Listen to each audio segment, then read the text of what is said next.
I call this meeting of the Tacoma Park City Council to order. Will the clerk please call the roll? Mayor Porter. I'm here. Councilmember Austin Lane. I'm here. Councilmember Berry. Here. Councilmember Clay. Here. Councilmember Siemens. Present. Councilmember Sniffer. Here. Councilmember Williams. Councilmember Williams is here also. Are there any council comments or announcements? I see Colleen with her hand up. I saw Doug and then Joy and Bruce. Okay. Yes.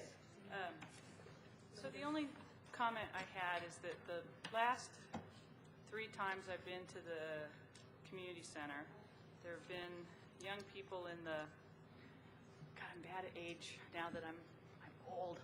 I'm guessing they're somewhere between 10 and 15. And they're hanging out in the sides and the back of the building and the kind of near after school time.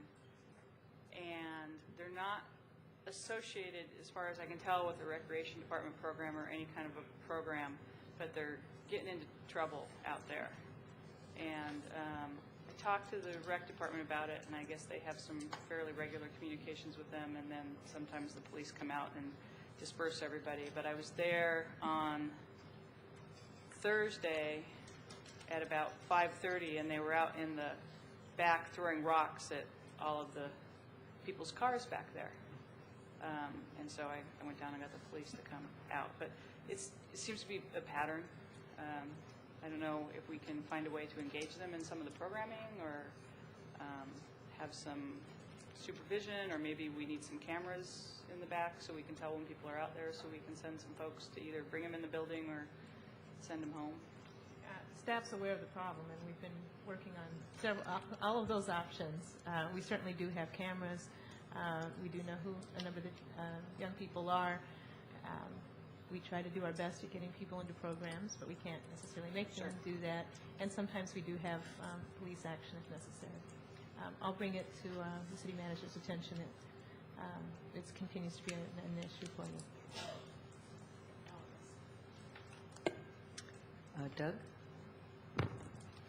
Yes, ladies and gentlemen, it's time for the eagerly awaited Keep Tacoma Park Beautiful and Safe quiz. Tonight's question: what constitutes a legally permissible address sign on the front of a house? Letters taller than 5 inches. Incorrect. Anyone else in the audience or the folks at home?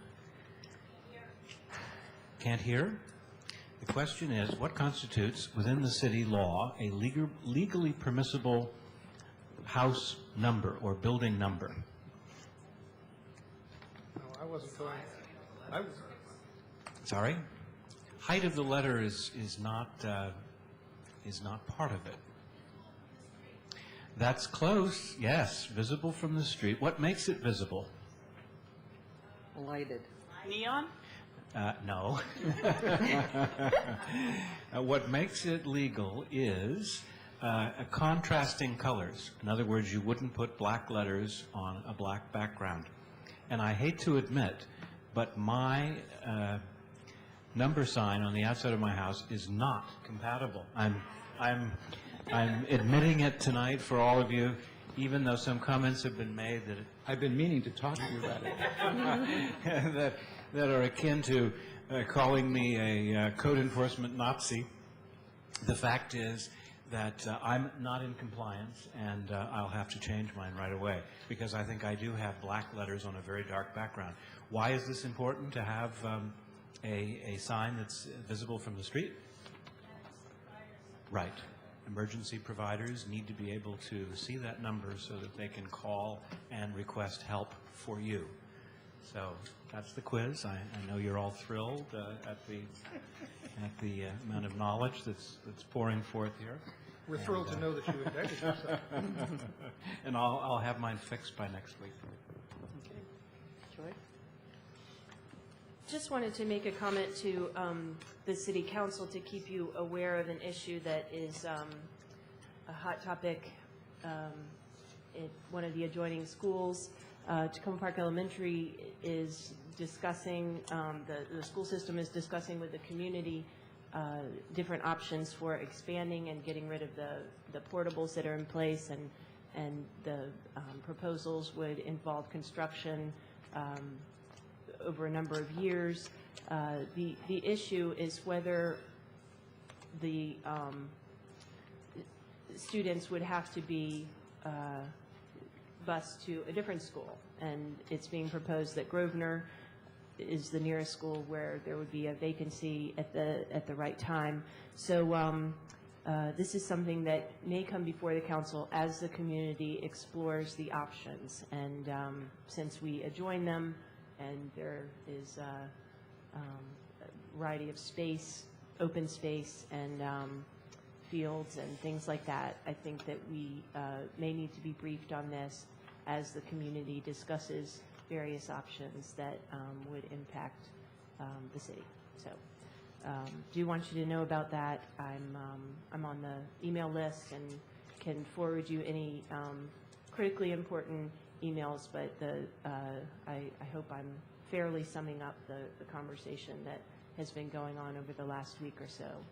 The meeting started September 20th, and so from now on, there will be a lot of discussion about it until the Board of Education makes a decision one way or another about where the kids will be going. Thanks. I believe there's a Tacoma Park staff member who's also on the design committee for the school. So that would be another source of information also. Who is that? Alana Blanchard. Okay, Bruce? Yes, I just wanted to note that in light of the Maryland court decision last week about marriage, that I'd like to bring forth a resolution for next week's council meeting that we could use to send some requests and some direction toward the state legislature on how they might go about remedying the situation that the court fumbled. I'll put that on the agenda, yes. Any other comments? All right. We don't have any additional agenda items. The council has before it for adoption the minutes of July 16th, July 23rd, and July 30th. Does someone want to move adoption? Move adoption. Second. Okay. I had a question about one of them. Sure. On the minutes noting what took place in the closed session on July 16th, I thought maybe we should add into there not just that we met and received legal advice, but that we also heard from Chief Rakucci that he wished us to make changes to the sanctuary city law and express some of his reasons for that. I think we could probably put that in. If the clerk could make a note of that. Anything else? That's all. Thank you. All right. All those in favor of adopting those minutes, as noted, with the change noted by Councilmember Siemens, please say aye. Aye. Opposed? The minutes are adopted. The next item is the public comment period. This is the time on the council agenda for comments on issues that are not on our regular meeting agenda. Now, we will have a special public hearing on the Tacoma Metro development issue. This would not be the time for those comments. But if you have comments on items that are not on our regular meeting agenda, all of those items will have their own comment period too. But if you have an additional item you'd like to bring before the council, this would be the time to do it. And I would ask both for, come on up to the, I would ask both at the public comment period and for the public hearing, if when you come up to the microphone, you would identify yourself, and also if you would keep your comments to 3 minutes, we would very much appreciate it. There are a lot of people who want to speak tonight. We want to make sure that everybody gets a chance to say what they have to say. Okay, my name is You wanna bet? Sonia Cumber. I'm in Ward 5. And I came tonight because my concern is about pit bulls in the neighborhood. And I have seen 2 in the neighborhood, and they have not been on leashes, which concerns me because they're in public areas. They come to the corner of Flower and Erie Avenue where there's a store, and it's an area where sometimes young people do congregate because it's a sub shop along with the store, and people who walk their dogs in the neighborhood, because including me, I am very, very worried about what that scenario could turn into. My second thing is I'm concerned about people running past the school buses in the morning. I don't think any more needs to be said about that. And also driving over the double lines to pass the buses. Okay. In terms of the dog issue, I wonder if the acting city manager at this meeting, you could talk to her and give her the specifics, and we can see if we can track that down, because dogs are supposed to be on leashes unless they are on their own property.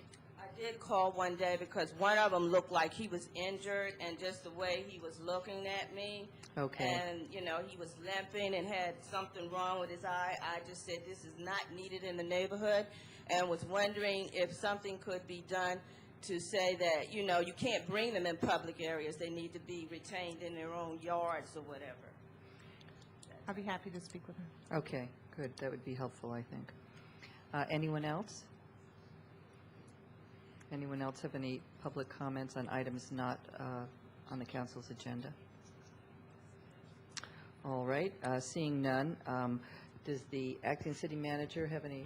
Terry? I'm sorry, Mayor Porter. I beg your indulgence, but Pat Lovelace asked me to pass along a message that he was sorry he's unable to attend tonight, but he's having some heart tests done. He did ask me to encourage people to attend a rally at 11 o'clock on Saturday at 3rd and Constitution downtown, and it's a Stop the War Now rally. Okay. Thank you. All right.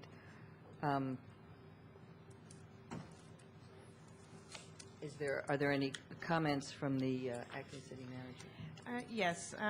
First is that our city manager will be returning tomorrow to work from vacation, and we're looking forward to her coming back. I have 3 items. One is an update on the Maple Avenue Bridge, the sidewalk across Maple Avenue, on Maple Avenue crossing Sligo Creek. We are working very closely with the company that would be doing repairs on the sidewalk. We're hoping for a Monday start date of the repair work, which would be very expeditious considering their schedule, and then the repair work would take about 2 to 4 weeks. We've not found a better way to protect pedestrians crossing the bridge. We have made some more signage improvements, and we've tried to have people out there, but we're not finding a successful answer to that. I'm sorry, we haven't found another alternative. The next item has to do with the floor in the police lobby of this building. It's almost done. There's baseboard molding to install, and there was some mismatched tile that came from the company that will be replaced. So that's there. It won't last very long, but it's clearly an improvement, and we're glad to see it in place. The third item, I think you're familiar with the fact that we sent out several notices about the amount to calculate the rent stabilization. There is a correction needed that's being sent to all of the landlords. I did want to indicate that that appeared to be a rounding error in the calculation. We did go back in past years and did not have any errors. So this is a one-time problem, we regret, but we have sent out the notices, both personally and also put it in the newsletter. Yes? Okay. Could you post that on the website? I think it is, but I'll make sure that it's out. I didn't. You didn't see it yet? Okay. And I have one question on the Maple Avenue Bridge. I haven't looked, but is there any signage on the bridge itself warning cars to watch out for pedestrians? I'll double check. I don't think so. Because I think even though we're not officially encouraging pedestrians to be there, it would be very helpful for cars to be looking for them, since there will obviously be some. Okay. I will make sure that some correction gets made. Any other questions? All right, seeing none. The next item on our agenda is the public hearing on the Tacoma Metro development. I wondered, Suzanne, did you have anything you wanted to say preceding the public hearing? Sure. Glad to have a public hearing this evening. We've had several years of discussions about a proposal of a townhouse development at the Tacoma Metro Station. The concerns of the City Council have been repeated a number of times, that we wish to protect transit access to the station.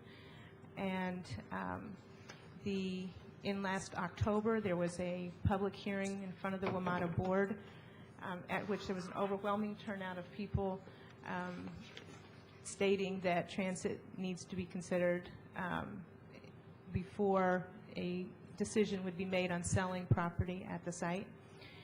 The staff report in response to that public hearing came out in mid-August. The comments on the staff report are due October 5th at 2 p.m. The following, that's Friday, the October 5th. The following Thursday, October 11th, the Real Estate Committee of the WMATA Board is scheduled to accept that staff report, make a decision on whether or not to accept that staff report, and it's possible that action on the item could be in the October WMATA Board meeting.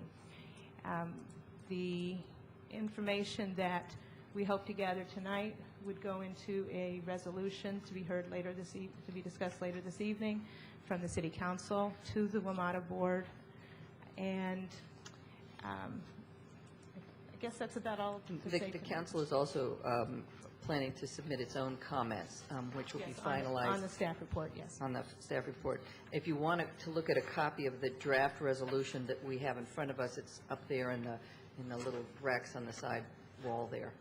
If anybody'd like to see a copy of the resolution, the draft resolution the council's considering. Thank you, Suzanne. All right, I open the public hearing. Did we have a sign-up sheet by any chance?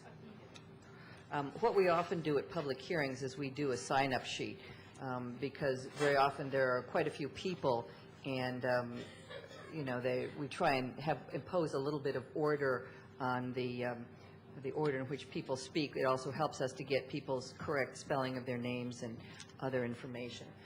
But we will allow everybody who wants to speak, we will allow them, thank you, Suzanne, we will allow you to speak. We'll run through the sign-up sheet individuals first, and then anyone else who wishes to speak will also have an opportunity. So even if you didn't get a chance to sign up, you'll still get a chance to speak. And there is another page of the sign-up Okay. sheet on the table if somebody would like to sign it at this time. Okay. And so what I will do is I will read each name. I'll read names two at a time, and the first one will be the next person up, and the second name I read will be the person after that. And again, just to remind you, if you could, if there's something wrong with the way I pronounced your name, please let us know. I do have the written things here, and if you are not signed up, if you could identify yourself. And again, I would ask if people could keep their comments to no longer than 3 minutes, and there is a little timer on the podium. I'd like to give everybody a chance to speak before it gets too late. All right. Julius West, and then Ms. Cumber, did you want to speak again? Okay, so you signed up for the other one. Okay, I understand. So Julius West to be followed by Jim DeLuigi. Did you want to speak? Yes. Okay. Good evening. My name is Julius West. I'm here on behalf of Congressman Van Hollen. Thank you for having me. The Congressman has presented a statement, or has prepared a statement, and with your permission, I'd like to read it into the record. Okay.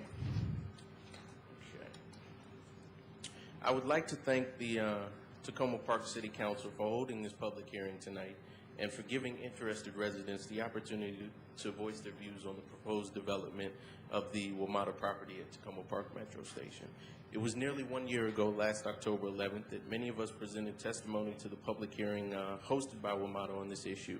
And it was at that hearing that we urged WMATA to ensure that certain fundamental principles were met in reviewing the proposal for this development. Specifically, and most importantly, we urged WMATA to ensure that this development was transit-oriented development, that while it accommodated the needs of new residents and businesses located on the development site, that WMATA needed to be especially mindful of the needs of the transit riding public and of the neighbors surrounding the metro station. We urge WMATA, pursuant to its own mission, to put the needs of the commuting public first, to provide sufficient access and accommodations for buses, safe access for pedestrians, cyclists, and disabled, appropriately placed taxi and kiss and ride stands, and requisite green spaces. Moreover, we urge WMATA to ensure that in considering the economics of this proposal, that it was being a responsible steward of public resources.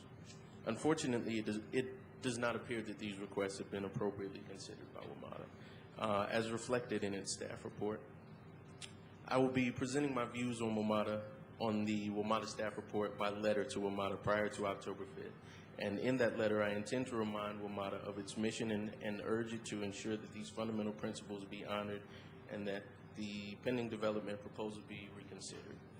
At this point, and with the information I have now, I cannot support the development agreement as it is currently configured. I agree with the many community leaders who urge caution when undertaking the sale of public lands to private developers, and we are all cognizant of the budget difficulties that WMATA faces. At a time when it is considered fair increases and is actively advocating for dedicated funding sources to supplement its operating and capital budgets, it's incumbent upon WMATA to maximize its return on transactions such as this one. Despite these challenges and based on the information available to me, it does not appear that WMATA is maximizing its return on this precious resource. I will be asking WMATA for further details on how this particular agreement between WMATA and EYA makes financial sense so that we can ensure that the public receives an appropriate and fair return in the sale of this public land. Moreover, it does not appear that the plan adequately addresses the issues raised last year. Questions will still remain about the layout for the bus bays and taxi stand, the adequacy of the parking and bicycle spaces, access for pedestrians and the disabled, the preservation of green spaces, and the conformity. Are you just about? Like a paragraph in that. All right. And the conformity with the Tacoma Central District Plan, to name just a few areas. I will be asking WMATA to clarify its position on these issues and to ensure that the views of the community have been incorporated in its planning. At this stage, I am not convinced that the community and its representatives have been heard. Thank you again for allowing me to present the statement tonight, and please be ensured that I continue to work with you and with WMATA to ensure that transit, pedestrian safety, and transit-oriented development are given the priority they deserve in the development of this important resource. Thank you. Well, thank you very much. And will you also thank Congressman Van Hollen for his past support of the concerns of the Tacoma Park community? We appreciate that. And if we can provide any information that would be helpful to you, we would be happy to do that. Okay. So would you extend our thanks to him? I will. Thank you. Could you leave a copy of that statement if you have it? Okay. Thank you very much. Jim DeLuigi, followed by Kathy Carroll. Good evening. My name is Jim DeLuigi. I reside on 13th Avenue in Tacoma Park, and I'm a business owner and property owner on Grant Avenue. My past life, I had the privilege of taking master's courses in transportation planning. And I've had the privilege of planning certain metro sites and even designing some trains and some ships for accessibility. If I presented a project designed like this proposed project, I wouldn't have my degree today. This thing's a travesty. It does things such as violating fundamental principles that Congressman Van Hollen was talking about, not necessarily specifically, but mixing traffic. You never mix traffic in a transportation facility like this. And to stop some of this, some of their proposed changes are to put up fences. Now, what are these fences going to do except collect trash, cause people to climb over them, cause security issues and security problems, and just create unsightly conditions? In addition, the fences don't screen off the entire area, so people are going to stop in their cars right where the openings in the fences are, which is where the driveways are. This plan is just simply not going to work. Relative to the accessibility issues, I personally believe, and it's my professional expertise, that there are numerous ADA violations here. Number one, the distance now from the previous accessibility elevator has increased from 70 feet to approximately 220 feet. In addition, you cannot now see what's going on in that tunnel from where you drop people off. You have to park in a place that's isolated to drop someone off. You cannot watch the person. You cannot give them guidance. You cannot see them coming. You cannot see them going. This is dangerous both for the person who's dropping someone off, and it's dangerous for the person trying to get transportation. The ADA requires you follow the same general path as the general public. And when you do a major project, you spend up to 20% of the cost to do that. This elevator in this plan should be moved to the major station. It should be put in underneath. There should be a way put in underneath of the current escalators, and the whole thing should be reconfigured if they're going to meet their obligation for ADA compliance. There are lots of other things here. The size of the circle. If you look at the size of the buses that are being run today and how big they are, if the bus breaks down in this circle, too bad, you're done for the day. I cannot see how you can get a tow truck in there to get them out, and I can see huge delays and huge amounts of time consumed just to clear the traffic circle. So there are many other issues like this. I don't want to take too much time, but all I can say is go back to the drawing board, start over again. The principles of transportation should take precedent over the principles of trying to sell property rights for somebody to build houses. Thank you.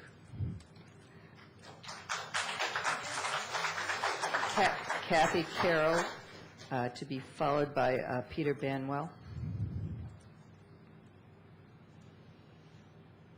So my name is Kathy Carroll, and I'm a resident of Washington, D.C.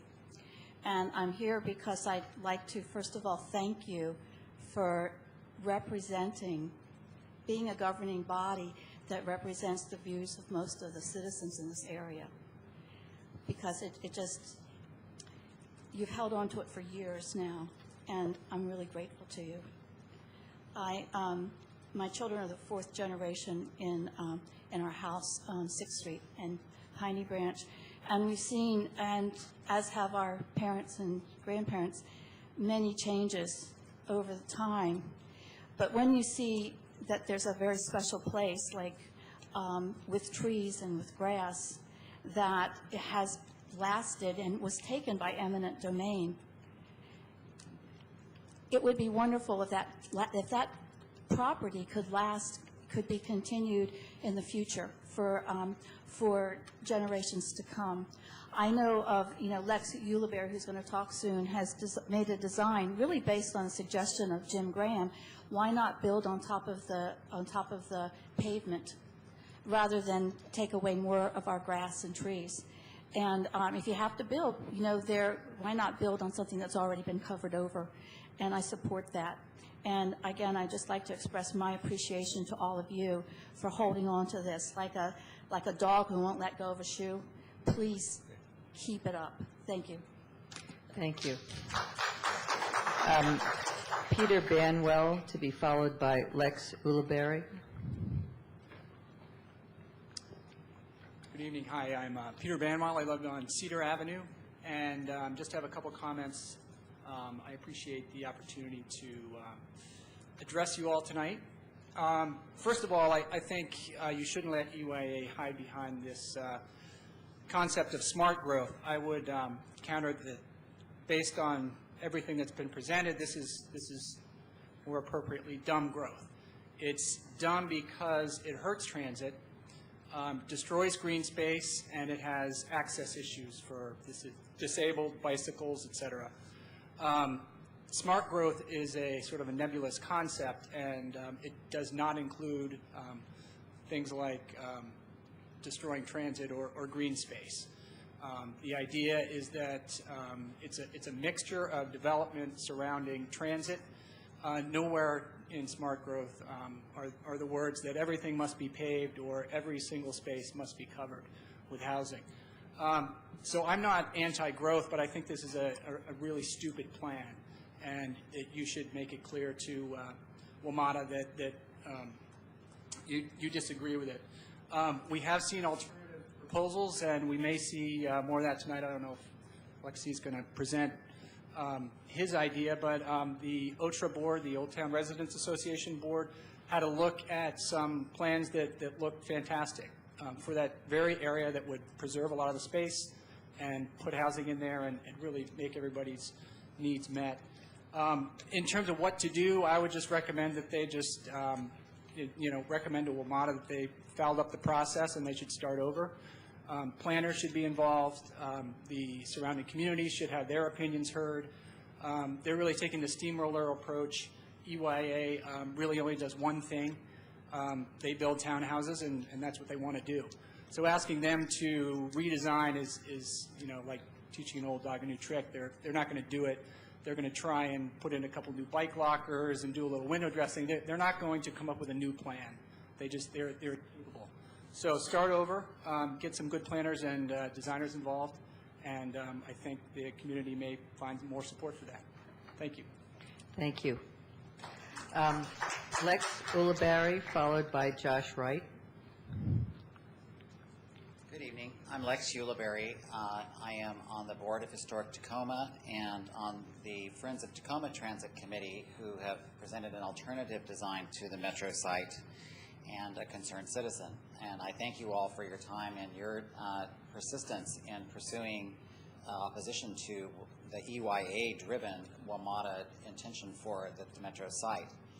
That the alternative design that has been put out there, I think a lot of people are familiar with. And, the myriad of ways that we've gone about trying to get WMATA's attention to do the right thing here, I think have been pursued to their nth degree too. And I guess we just have to continue to be persistent. Clearly, an overwhelming opposition to this project can, with enough lawyers and enough time, be spun into a draft report that has an implication that they still might even consider proceeding with this report or with this development.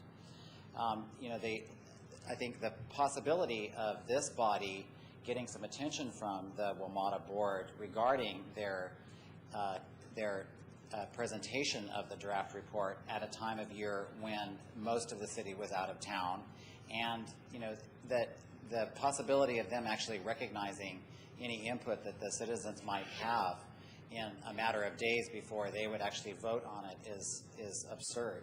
I've heard a definition of insanity that is for one to try over and over to do something that didn't work and trying the same thing again. And clearly WMATA is on an insane path here that, somebody needs to shake them into reality. And I don't know what power that's going to be that does that. But, that the fundamental question which has been generated by WMATA's own Joint Development Task Force is this transit-oriented development that enhances access to our transit asset? And it does not. And so it's ridiculous for them to think that this is the proper way to proceed. So whatever we can do to continue to get their attention, we're here to support you. And as the District of Columbia residents that are here tonight, I second Kathy's support of you guys' continued opposition to this project. Thanks very much. Well, thank you. Josh Wright, followed by Sabrina Barron. I'm Josh Wright, 7401 Maple Avenue. I would start by saying thank you to all of you. I think our elected officials, both elected and appointed officials, need to hear from the people who are going to be affected by this development. And the other levels of government have fallen down on this front, and I thank you for stepping into the breach and giving people the opportunity to be heard. I think you're going to hear it many times tonight that this plan is deeply flawed. I would just echo that it does not put transit first. I would also say that it doesn't support the surrounding retail. It doesn't maximize a return for WMATA. And EYA is a townhome developer. That's what they're interested in. And really the plan is trying to put a square peg into a round hole. And it simply is not going to work. And at this point, I think all of the facts, if you study the facts in detail, and you're going to hear lots of details tonight, would support that. But I think really we're at the point where it's a political battle now. Individual facts are still our friend, but also give our opposition an opportunity to bog us down in a bit of a quagmire. And I think we need to, our way to win at this point is really to address the political, to continue to put political heat on the elected officials, Ike Leggett, O'Malley, Van Hollen, who can stop this plan. And so I would encourage all of you, like all of us are going to do, to continue to bug those elected officials. And really the message is simple: to stop, rewind, and start over again. So, thank you. Thank you. Sabrina Barron, followed by George French. My name is Sabrina Barron. I'm the president of Historic Tacoma, which provides stewardship for the historic districts in both the D.C. and Maryland-Tacoma neighborhoods. And the Metro site is right smack dab in the middle of those historic districts. My organization has been dedicated for many years to appropriate redevelopment of the Carroll Avenue corridor where the Metro station is located. And I submit that the proposal that WMATA is trying to railroad us into is not appropriate development for this community or for that site for so many reasons that are outlined in the flyer you can pick up that you're going to hear from a lot of people tonight. I would also like to reiterate that I believe that both WMATA and EYA are hiding behind the smokescreen of smart growth here. This is not smart growth. This is stupid growth. We need to get people out of their cars and not build suburban sprawl 2-car garage townhouses right on top of a transit station. In fact, limit and curtail our transit access to allow the developer to maximize their profit by building these townhouses. My organization has had concerns about this plan from the moment it was made public. The process has been beyond absurd, beyond insane, to borrow Lex's metaphor. WMATA has had blinders firmly in place and earplugs firmly in place since day one of this, as far as I can tell. They have obfuscated, they have spun, they have twisted, they have refused to listen even to the federal government, who they're going to with hat in hand for funding. I don't know what they're interested in. I'll be honest with you. I don't know what they're interested in this project here. But if they had spent a quarter, an eighth of the effort they have spent on refuting point by point what the community has had to say and trying to spin community testimony and community petitioning efforts on this, they could have put that time into designing a project that would work for this space. They won't consider alternatives. They won't consider anything except what's easy for them, not the community's needs for transit and not the community's needs for smart growth. And I also applaud you for continuing to work on this issue, and I hope we get a strong resolution out of this meeting tonight and more action to make WMATA somehow see the error of their ways and get a project that's right for the community. Thank you. Thank you. George French, to be followed by Diana Vaitudis.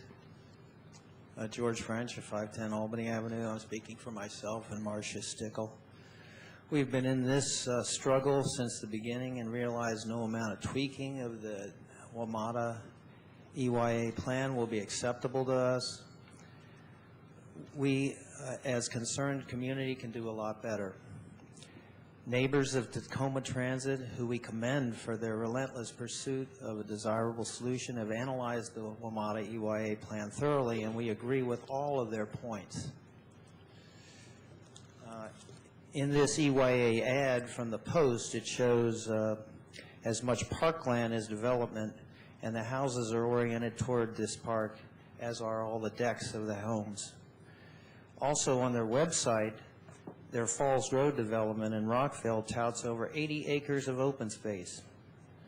We get only about an acre of park. They have to scale back the townhouses and increase the open space. We noticed a letter to the editor in the Post from Cheryl Court, who is the policy director of the Coalition for Smarter Growth, and also she is a member of the WMATA's Joint Development Task Force, a person with whom we have disagreed with for years over this particular development. But writing about the Tacoma Metro Station development, she states, local governments must ensure more community involvement, hire top-flight consultants, and use visually oriented design workshops to develop consensus plans. They must then work with Metro to streamline approvals for projects built to community plans. Just have a few more items. The EYA plan is not a community plan. As reported, 90% of the compact hearing testimony was against the proposed plan. WMATA should accept the Friends of Tacoma Transit Plan or work with us to develop a community-based plan. Thank you. Thank you. Diana Vidutis. Thank you. Followed by Peter Fiden. I live at 7416 Piney Branch Road and have been taking the Metro every day for the past 20 years. The sale of Metro land is an absolute bust and must be derailed at all costs, and it's the costs that I want to address today. The sale of Metro land brings no benefit to Metro. WMATA is selling the land for $2 million. WMATA is paying to restructure the Metro to accommodate the development. Cost $2 million. Net benefit to WMATA, zip. Net benefit to Metro customers, zip. Damages to Metro, no increase in service, no increase in access, no increase in aesthetics, no increase in revenue. The damages to WMATA are significant. The damages to Metro customers are immeasurable.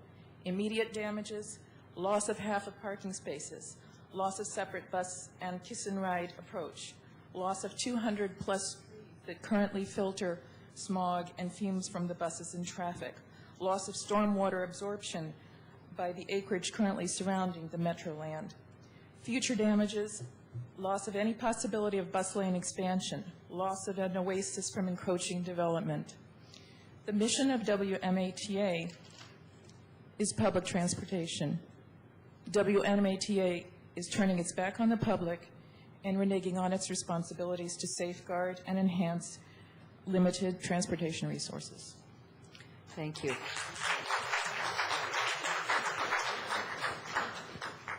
Peter Fiden, followed by Megan Scribner. Hi, I'm Peter Fiden. I live at 7025 Eastern Avenue, which is directly across from the project. Actually, it's directly across from the entrance to the parking lot, so I'm literally on top of it. I've been following this for all these years. Early on, I was somewhat of an opponent, but certainly willing to try to work with the developer to come up with a reasonable plan, since we didn't really like looking at the parking lot and thought it was somewhat dangerous.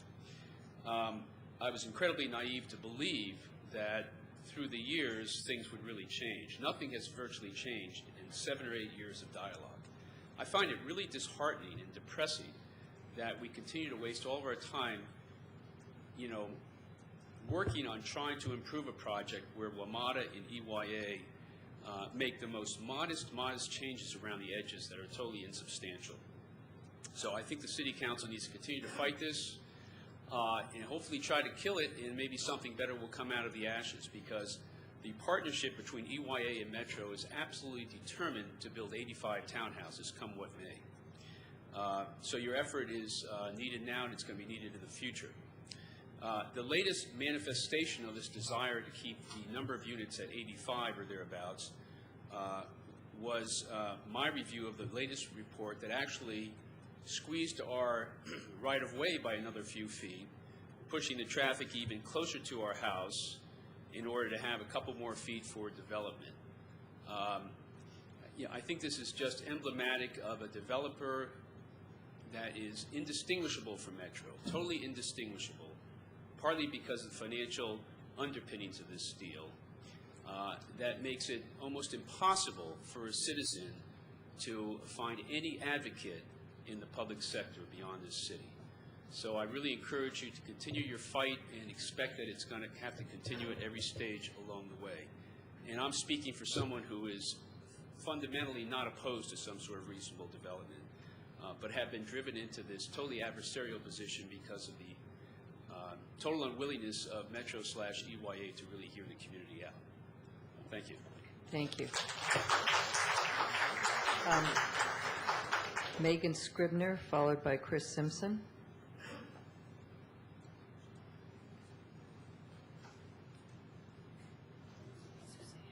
Hello, my name is Megan Scribner, and I live at 7321 Willow Avenue.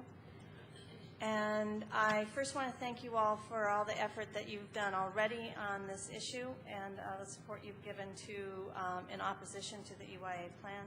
And I wanted to thank you for holding this hearing. I also wanted to thank all the community that's here tonight and how hard people have worked for 7 long years on this. It's really been a notable community effort on this. And I think you would have seen even more people here tonight, except it's been going on for 7 years, and that a lot of the community already knows that you all have been very supportive in having opposition to the EYA plan, and so it's, you know, to come out and tell you again and again when we know that you've been doing work and we want to encourage you to do work, but it's hard to keep rallying the troops all the time. So I've been part of an effort that's been working on postcards, and we know from the postcards and emails that we've gotten that it's both this group and way, way more beyond that in the community that really wants its voice known on this issue. The plan, as everyone's been saying, I believe is fatally flawed. It limits traffic, transit and access. It creates such traffic congestion for them to say that an 88 plus or over 85 development with 2-car garages would add 23 cars at rush hour is just inconceivable to me. The other problem I see is that the October hearing, I was so incredibly proud of our community, both the DC and Maryland Tacoma Park community, that came out and spoke out mainly in opposition of the plan. From my count, from 54 against and 5 that spoke somewhat in front of for it. And yet the staff report that was released this August barely recognized that. It never recognized the kind of weight or the opposition and how articulate people were about the different issues. It was insulting in the way that it just barely recognized that and just tweaked the plan in response to the really valid criticism I think were raised. Often, as we've known through the 7 years, the tweaks often make the plan worse than it was even when we complained about it. So the problem when we brought up the problem of safety and access with the traffic circle and the drop-off for the handicap being within the circle, their quote-unquote solution is to put a fence around it. And so it just makes it not only, as others have said, still a traffic problem, still a safety problem, but now it's even uglier. You know, so every time they tweak it, it just gets worse. So it's so frustrating and insulting that the community keeps speaking out with, I think, very rational reasons why this plan does not fit the space, and yet they just keep rolling along. So I urge you to do all in your power and beyond to fight this plan. That's the wrong plan for the space. Thank you. Thank you. Chris Simpson, followed by Thomas Nephew.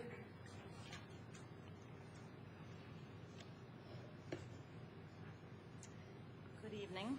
You want to move the microphone? There you go. Yeah. My name's Christine Simpson. I live at 7300 Cedar Avenue, and I'm a Metro user. I've lived in Tacoma Park for a long time. And I have a couple of comments I wanted to make about the status of the proceeding at this point. The first is that it's notable, I think, in reading the report by the WMATA staff that they don't give any consideration really to the comments that they must have heard last October 11, 2006 at that public hearing. I just took an informal tally when I was sitting there listening to the commenters, and my tally was that the 59 people spoke.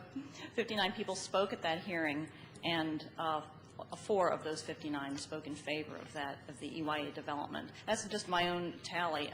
There's no discussion whatsoever of what anybody said at that hearing, so that's a pretty big omission, I think, in there. If this is a report on that hearing, that is missing, and it's an important fact that I think should have been at least set forth, since that's what the report's supposed to be about.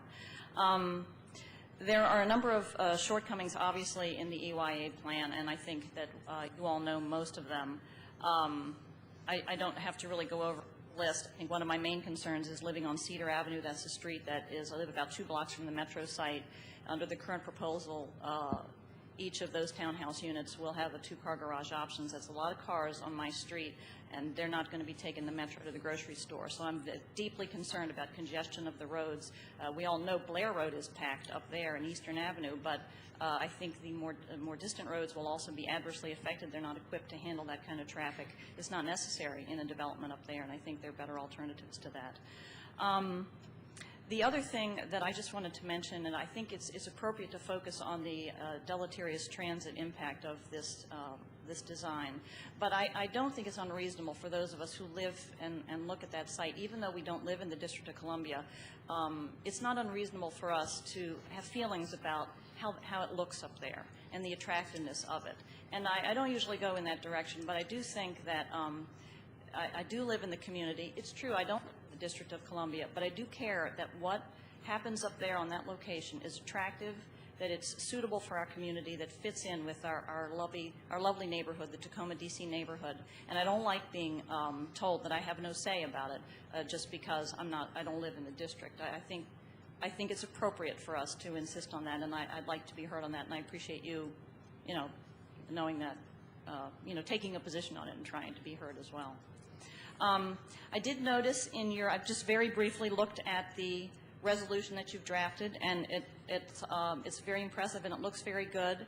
You talk about what's going to happen. You urge that they reject the recommendations of the staff report, and you urge that they plan the needs before they decide to sell the property. That's the second resolve. And the third one is, if you don't do it, you want the FTA to deny its approval. And I don't know if it's appropriate to ask or to think about, are there any other consequences that might be, available to us, any other recourse, like, for example, suing them or something. So that's... I appreciate the comment, and there are other recourses that we might not want to put in a formal resolution, but okay. I think we have communicated that in other ways. Okay. Thanks very much. Thank you.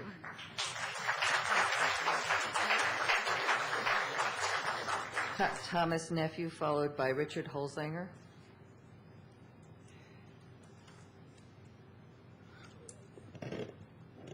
Hi, I'm Thomas Nephew. I'm a neighbor of Chris Simpson's, and I share her concerns about the effect of this development on my neighborhood.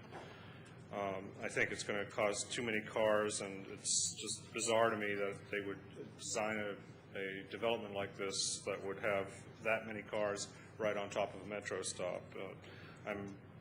I'm also learning just now that there's no benefit to WMATA, which I hadn't really understood before, and it just strikes me that I'm not against development at all, but I think that this developer, I think just like when all you've got is a hammer, everything looks like a nail. When all you are is a townhome development company, everything looks like a townhome site. I think that we should oppose this, and I'm glad that you're considering this resolution. I hope that Ike Leggett and O'Malley and Van Hollen will help, and it sounds like Van Hollen will, and I'm glad that he will. Thanks. Well, thank you.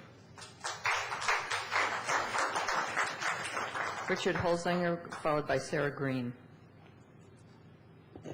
Hi, I'm Richard Holzinger. I live at 7106 Piney Branch, Northwest in D.C., and I'd like to thank you all for inviting us, D.C. people, and let you know that I put the announcement of the meeting on our listserv in D.C. and made it clear to them that several of you had assured me that D.C. people would be welcome. As far as the substance, I agree with most of what people have said, that we shouldn't be giving up green space, we shouldn't be giving up potential transit use, unless it's for a plan for a development that is clearly worthwhile for the neighborhood. This one is not. But the one fact I think I want to stress is that I, as a D.C. resident, many of my neighbors, by everything I've heard over the last 7, 8 years, however long it is, a good majority of my neighbors agree with the people of Tacoma Park, Maryland. We're one community, and I think we all look at that, not all, most of us look at it the same way. There are people in D.C. who support this, and they know about the hearing. They may come. I don't know if any of them are here. The one thing I really want to stress is that when you, Maryland politicians, and the ones you speak to, talk about this with politicians from D.C., don't let it get into the D.C. is for, Maryland is against it, because there are plenty of us in D.C. who are against it, who agree with you. Thanks. Thank you.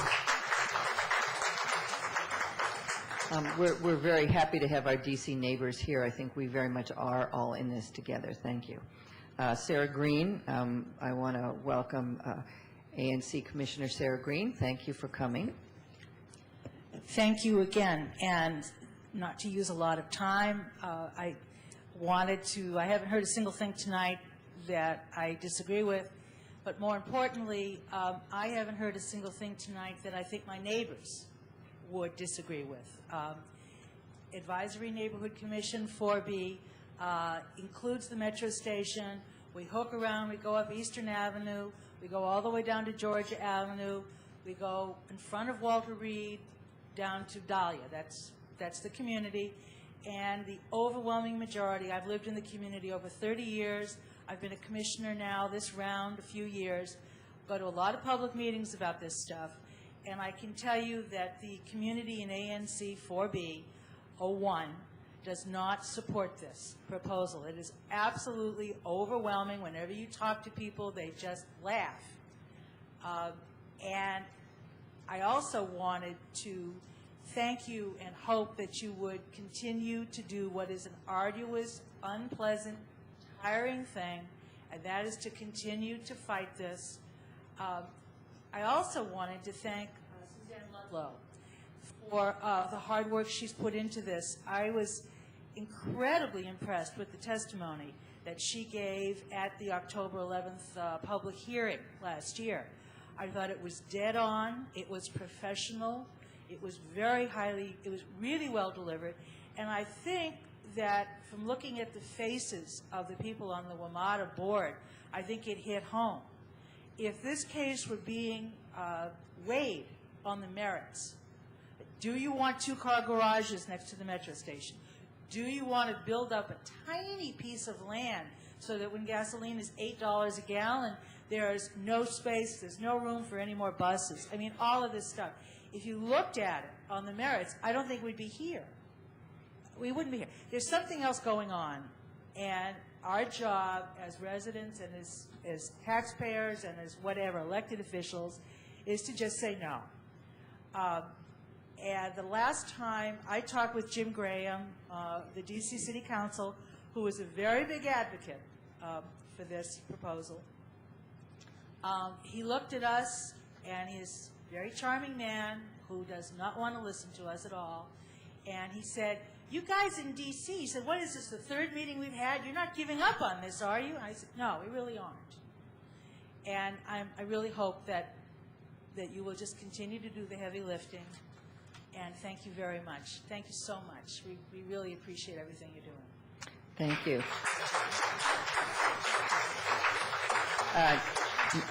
Nancy Abbott Young, followed by Peter Kovar. Hi, I'm Nancy Abbott Young, and I'm a resident of Holly Avenue, 5-generation home there. And we're 2 blocks away from the metro. I use it every day. And I, of course, am opposed to the EYA plan for all the reasons said here this evening and more. And the only thing I disagree with here is the slight correction that it hasn't been 7 or 8 years that we've been fighting this. It's actually been 31 years.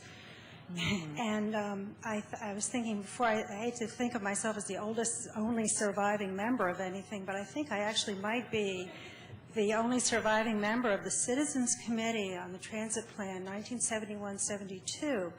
And we met 4 times on behalf of the community under a very thoroughgoing process set up by the Maryland National Capital Park and Planning Commission. And we reported to the Montgomery County planning staff. They supported the limited growth option to keep the metro essentially undeveloped at that site. and we were promised a perpetual park there. We would love to find the document because by WMATA's own admission in the report, they say that if this evidence could be found, it would undermine their authority to sell the land. So I need a little more time to keep looking in the archives to find this. I think we can find it. I'd like to involve the Montgomery County Planning Commission, which was so instrumental. DC had a lot of involvement back then, and some of the folks in this room took part in it. But the jurisdiction was pretty much in Maryland, and I feel like Rip Van Winkle, these many years later, to find that the discussion we have, Ike Liggett saying, oh, it's a D.C. issue. It's not a D.C. issue. The wind is going to blow in Montgomery County. Montgomery County is a new participant in the National County Coalition to reduce its carbon footprint by 80% by 2050. A long time off, but nevertheless, we need to be reducing emissions and not creating them. We need more time also to look at the impact on Ride-On. We need more time to really look at the Maryland side of this issue in the light of history. So I want to thank the council, mayor and council, very much for the resolution tonight and your great work over the years. And just to remind you that it's a continuation of something that the citizens of Tacoma Park started a long time ago. They fought for us. My dad, Mayor Abbott, was instrumental in stopping a 20 that would have gutted just Tacoma Park, Maryland, and D.C., but many other neighborhoods and perhaps the character of the city as well. And then the battle became the development at the Metro site, and even Royce Hansen back then said that not every Metro site needs to have development. He is now back as chairman of the Montgomery County side. Let us meet with him and continue to develop a Maryland perspective on this in conjunction with our neighbors in D.C. Thank you. Peter Kovar, followed by Carol Rend.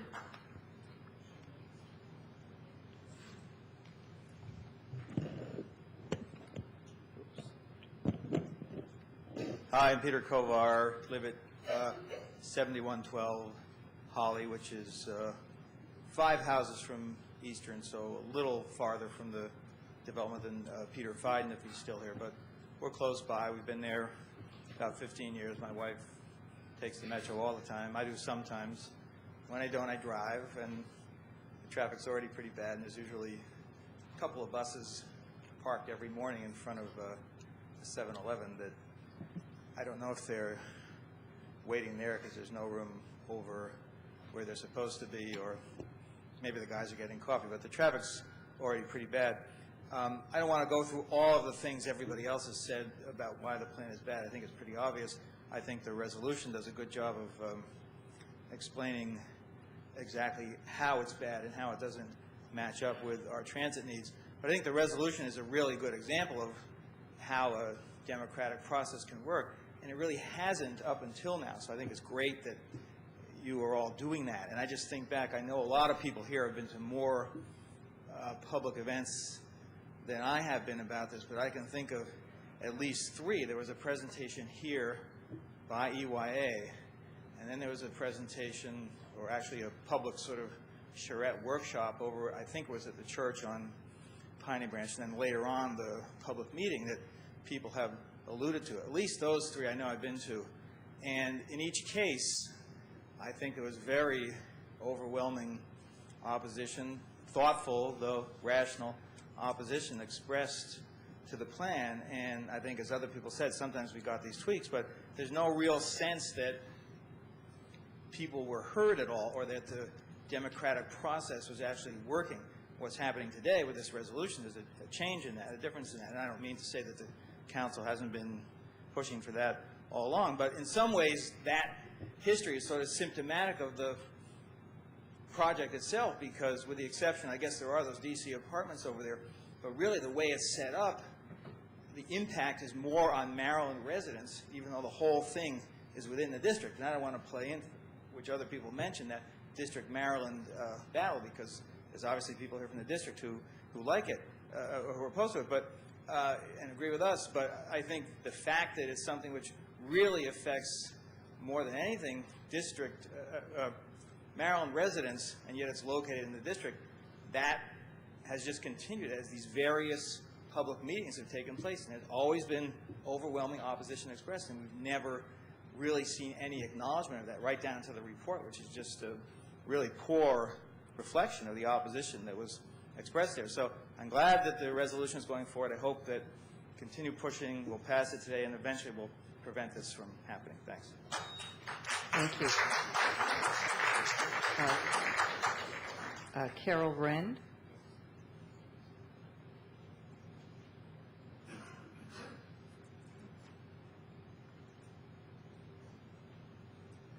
My name's Carol Rendy. I live on Blair Road, 7200 block. You want to move the microphone down a little bit? There you go. Thank you. 7200 block of Blair Road. And there are several thoughts that have crossed my mind as I've listened to these speakers. The first is that Sammy Abbott saved Northwest Washington, where I live and have lived for 35, 36 years. And he saved Tacoma Park, too. So, 3 cheers for his memory. The point that I would like to make with respect to the proposed development there and the buses that come and go and the increase, it seems to me that it would be very helpful to have a federal environmental impact study done on the amount of pollution that the buses put out. One of the speakers said the problem of whatever happens there is really on the Maryland side, even though the land is D.C. That's quite true. And they are the recipients, unfortunately, of most of the pollution put out by the diesel buses.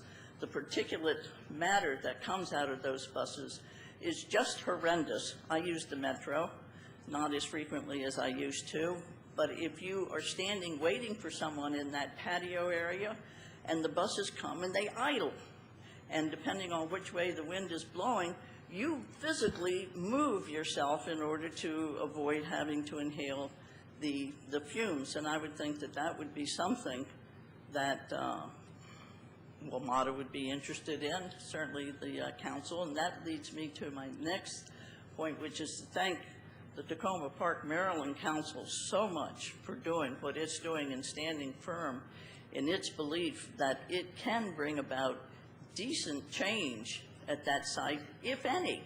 I myself do not support development there, and I agree that, and I was at one of those meetings back in the 70s where that land was given in perpetuity, and that was the word that was used, to the community as open green space.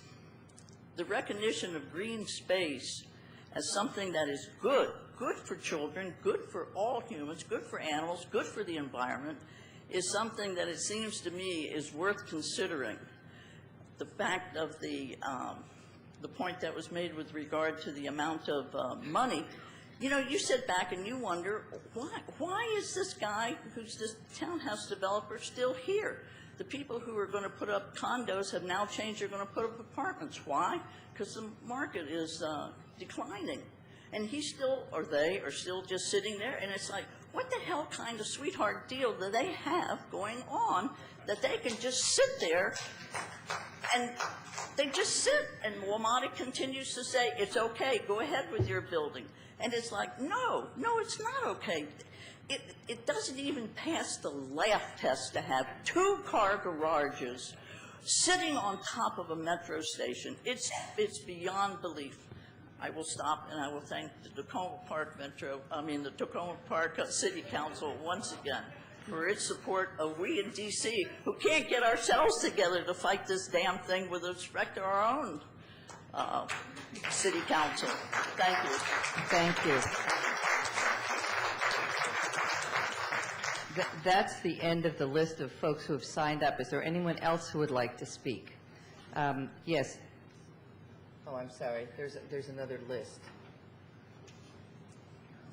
Okay, there's just a couple people on this, and I see that Catherine Tunis, who's standing at the microphone, is the first one, and then Ted Jacobson, and then I would be happy to take the other folks lined up behind the podium. Yeah, I thought I was the first one. I'm Catherine Tunis, and I'm speaking tonight as the chair of the Tacoma Park Committee on the Environment, and the majority of the members have discussed this issue, and we wanted to make our position clear here tonight because it's a common tenet of environmentalism that you have housing development near Metro, near transit, but this proposed development does not fit an appropriate definition of environmental. It's not transit-oriented. It's not greenhousing. It's on green space instead of on the impervious surfaces. So for many reasons, we wanted to let council know that we are not supporting the development, and we are supporting the council resolution in opposition to the development. I was a little bit confused in looking at the materials that were on the website because there were two proposals, proposed resolutions, and I sort of glanced through them, and they seem to have the same thrust with a little bit different whereases and different levels of detail. So I don't think we have any particular detailed comments at this point in time, but we are supporting the council's proposal. Thank you. We may have put up earlier resolutions. This is not the first resolution, very unfortunately, that we've passed on this issue. Ted Jacobson, and then I will open it to anyone else who would be interested to speak. Thank you for letting me speak. I wasn't sure exactly what the purpose is, but I just felt like I wanted to make some very brief remarks to support the resistance movement. First, I was just shocked that the staff report was so pitifully not reflective of the overwhelming opposition that I witnessed at a meeting over by Piney Branch Road. I don't remember the date exactly. And how by sort of discussing a lot of details and small issues, it distracted from really the fundamental question, which to me is, is this action in line with WMATA's charge? And is it in line with their responsibility in terms of public ownership of the space? So maybe this is water under the bridge kind of issue, but I never saw discussed anywhere anything like cost-benefit analysis of what you could do, what WMATA could do with this asset in terms of what they're supposed to be achieving. And in line with that, I wonder if such was ever done or if it will be done, has the value of open space, green space, and absence of congestion and pollution been factored in some kind of quantitative way? Because I think that's the wave of the future in terms of cost-benefit analysis and how to protect the environment, is to actually attempt to quantify in some sense. And I really doubt that was ever done. And it seems clear to me that this proposal wouldn't meet any notion of maximizing the value. So that's one quick comment. Another thing is the total amount of funds or money that WMATA is guaranteed by this deal, which I read from the report is $2.5 million. That's the minimum guaranteed. This seems like not very much money. We're talking about an asset that WMATA has today, and they could hold on to it forever, let's say in principle, and what could they do with that, and what kind of funds could it raise? Now, I'd like to suggest one possibility which might be extremely unpopular. I probably didn't think of all the implications, but I just thought it should be mentioned. Parking for commuters. So way back at the beginning, I think there were great long discussions and debates about whether or not commuter parking should exist at this metro, and it was decided that it shouldn't. But I just jotted down some numbers to figure out, suppose this decision was revisited. So first of all, is it true that more people would use the metro if they could park there to commute to their job?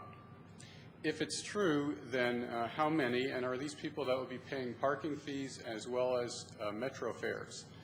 And so putting in numbers, you would be shocked at how quickly you could make $2.5 million and still have that land on into the future.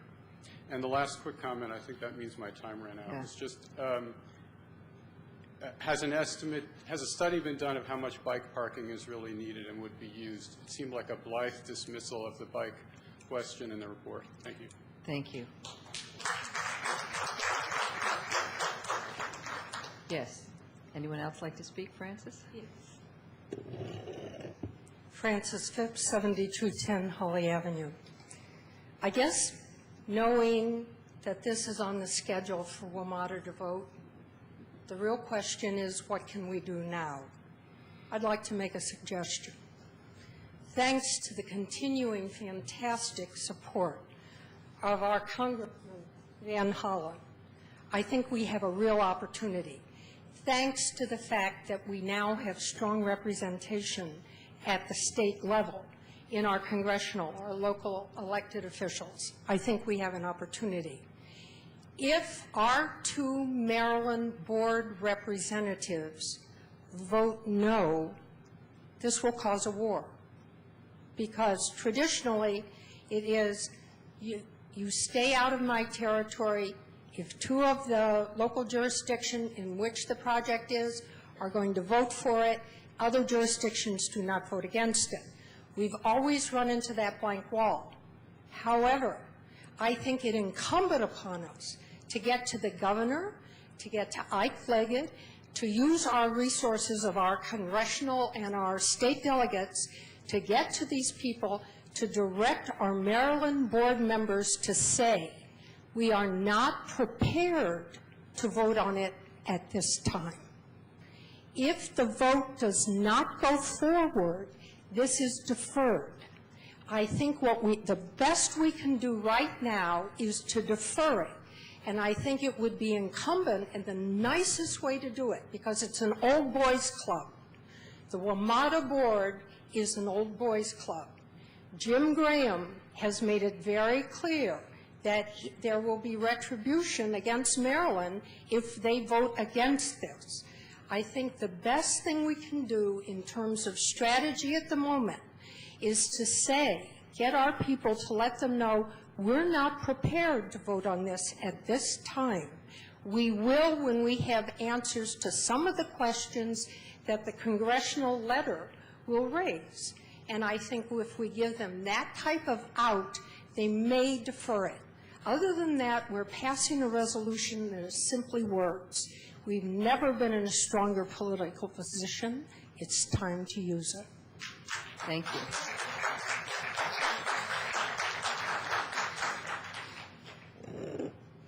Roland Halstead, 7116 Maple Avenue. I'm a 5-minute walk from the Metro. I've followed this issue very carefully over the years, and EYA did show in the early days some willingness to listen. They went from 95, 96 townhouses down to 64. They made some changes to their facades, but they haven't done anything lately that really has shown an affinity toward the neighborhood.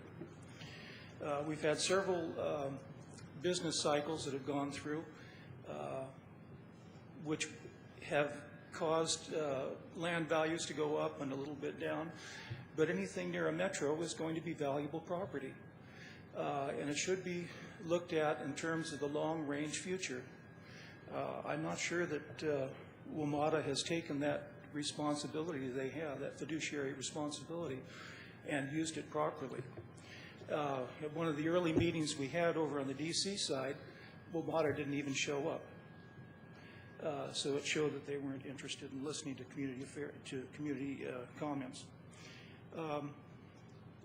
One thing that I'd like to see in the resolution is a whereas right at the beginning that says, whereas this land is public property owned by or held in trust by WMATA, it should be used in its transit fiduciary responsible, in a transit fiduciary responsible manner. Thank you. Thank you.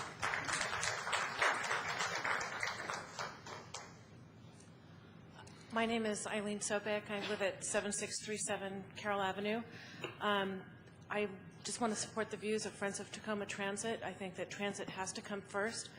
I think that the alternative development that's been put forward in good faith is a gesture by the community that we aren't anti-smart growth. We just are for smart growth. And I just want to make a pitch for open space. Once you build on public space, it's built. And going back to having a little gem of green space in our midst is something that if we lose, we'll never get back. I think that there's still some private land on the Metro corridor that can serve the smart growth needs as they emerge in the future, and that we should make wise public use of this land that's at issue, and that it's shocking how WMATA has ignored the constructive views of the public on this matter. Thanks. Thank you. Would anyone else like to speak? Anyone else? All right. If there's no one else, I call this public hearing to a close. What I would like to do, the council is going to talk about our resolution, and I'd like to give any council members who would like to say anything briefly before we begin an opportunity to do that now, but then take a break and then perhaps go into our resolution, unless people would rather just go through the resolution before we take the break. Okay, all right, fine. It's sort of 6 of one, half dozen of the other. But what we will do then is we will, I want to give the council opportunity to say anything they want to say, and then we can talk about the resolution. And in doing so, I would like to take account of a large number of comments that people have made about, next steps and what needs to be done.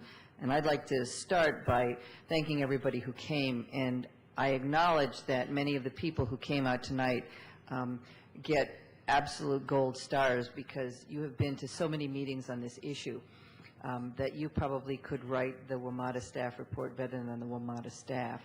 And this is definitely an issue that has been going on far too long.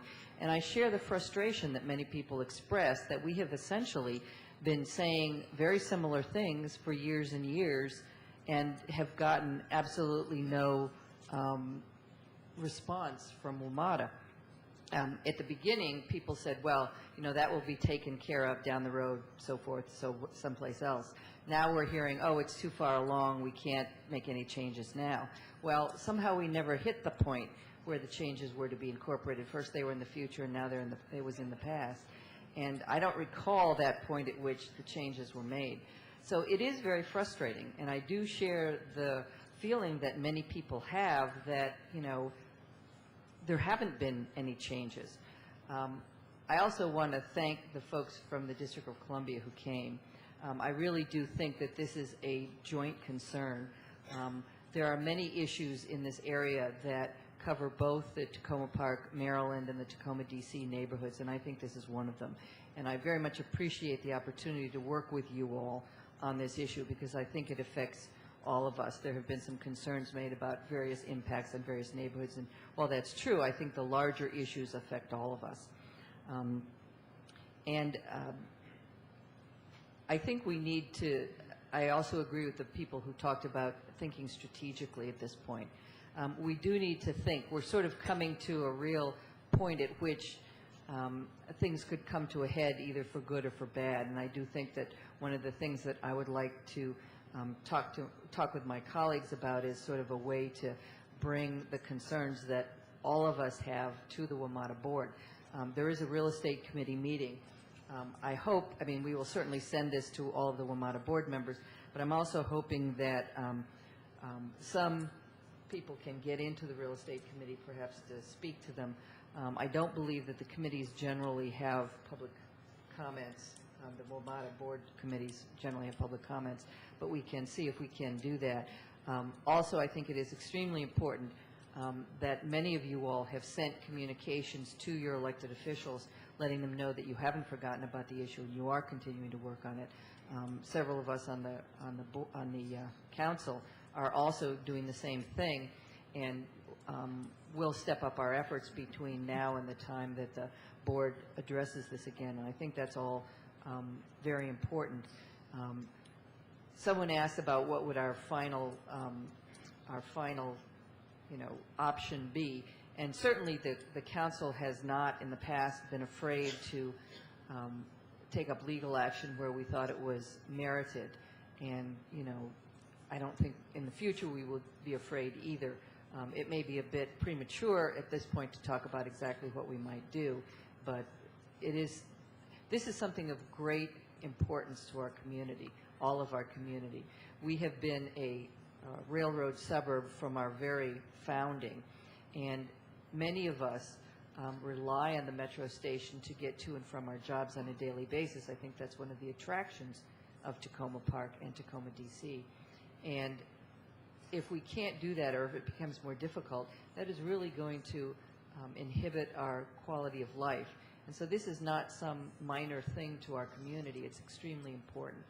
And I appreciate all of you who've been on this for however many years it may have been, and continue to work with us. And our words in speaking to the board are stronger because you are all behind us. So thank you all very much.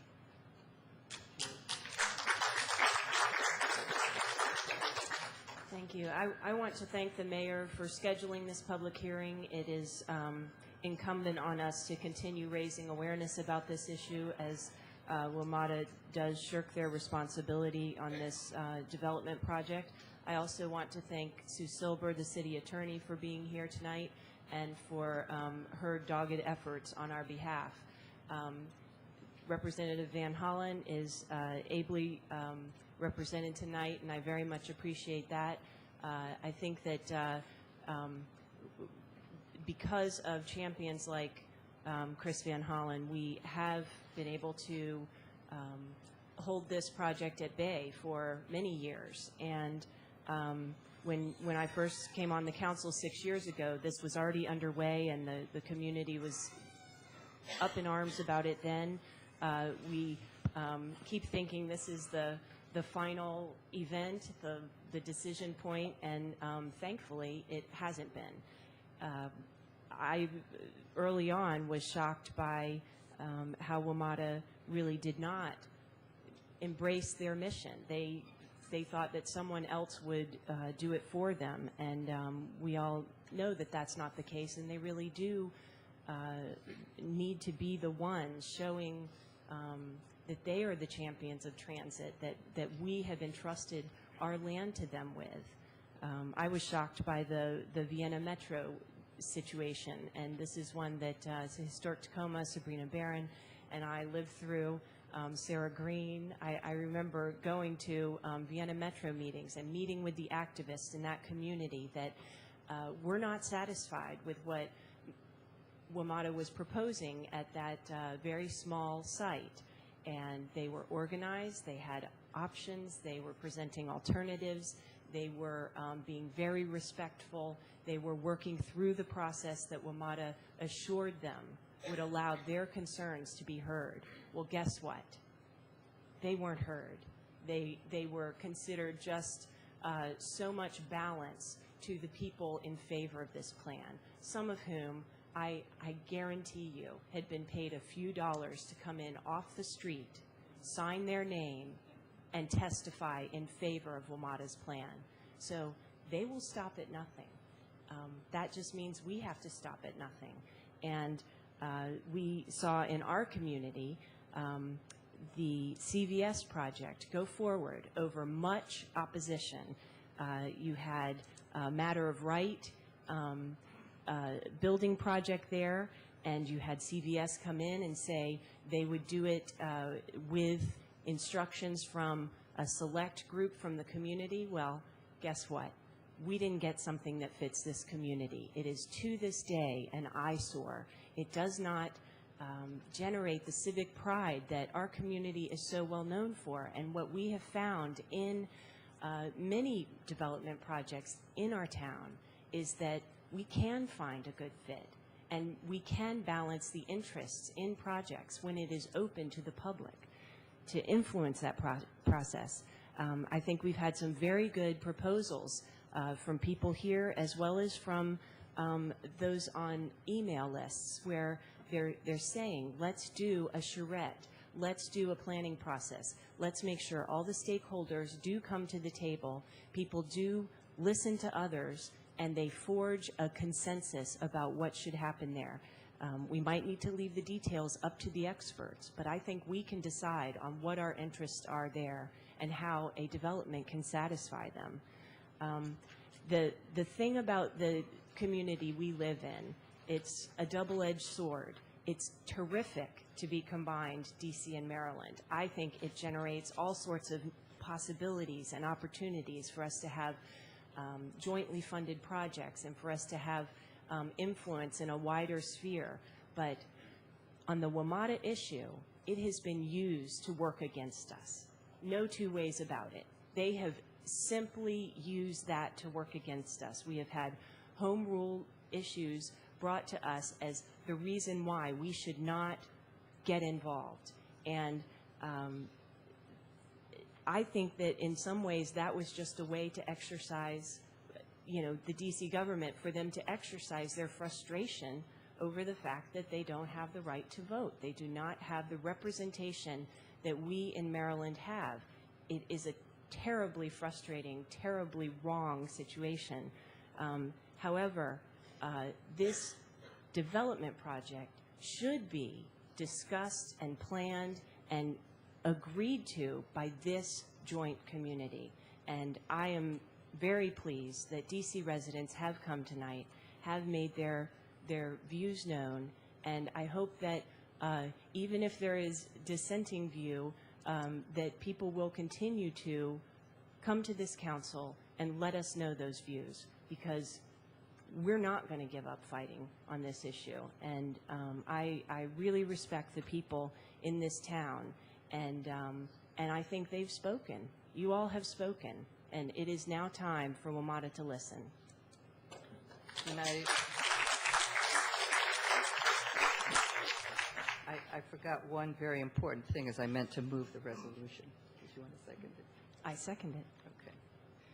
And I was just going to let you all go there before I spoke to the resolution, because you both have put in a tremendous amount of work and effort on this, and you're to be commended for it. Thank you. This is really all about maintaining access to transit. And that's supposed to be WMATA's job. It shouldn't be our job to save WMATA from themselves in this. But I think it's come to that. And you all have spoken extremely well about all of the various points that are the shortcomings of this plan. And I think one of the biggest problems that WMATA faces is that they're reducing access to transit while not gaining any money from this deal, which was their original reason for doing it, to gain transit riders for their system and to gain short-term money to help them with their financial difficulties. All they're doing is shooting themselves in the foot by reducing access to transit and by, in the end, costing themselves money in this deal. They have said that the way that they did these deals in the past didn't work. They changed their process, yet they refuse to bring this project into that light of day of the new process that they recognize is so necessary. I think it's worth pointing out that of the WMATA board members who came to the hearing a year ago, none of them is still on the board. So that as this comes up again, this is going to be either heard by WMATA board members who were on the board who didn't feel it necessary to show up for the hearing, and I would imagine their feeling is this is still hanging around, we got to get rid of this. And the feeling of the board members who weren't on the board at that time is, oh, this is old business, this is something that we're not going to have the time, energy, and effort to delve into. We need to dispense with this. So it's really a tough uphill battle. I did want to point out one thing in the language in the resolution that I think speaks overwhelmingly to the unity of opposition to this. When you total up the numbers in the whereas clauses about the number of district residents and Maryland residents, either singly or representing organizations who submitted written testimony or testified in person 209 people said no. 8 said yes. Of the 8 who said yes, 5 said, but there needs to be more parking. So if you want to flip those 5 over in, it's 214 saying, no, there's something wrong with this plan, to 3 people who said, we like this plan. WMATA has to recognize that you don't move forward in the face of that kind of community opposition, and they need to recognize that. So I'm appalled that we're still dealing with this many years later in the position that we're in, and that they're taking the position they're in the face of such overwhelming opposition.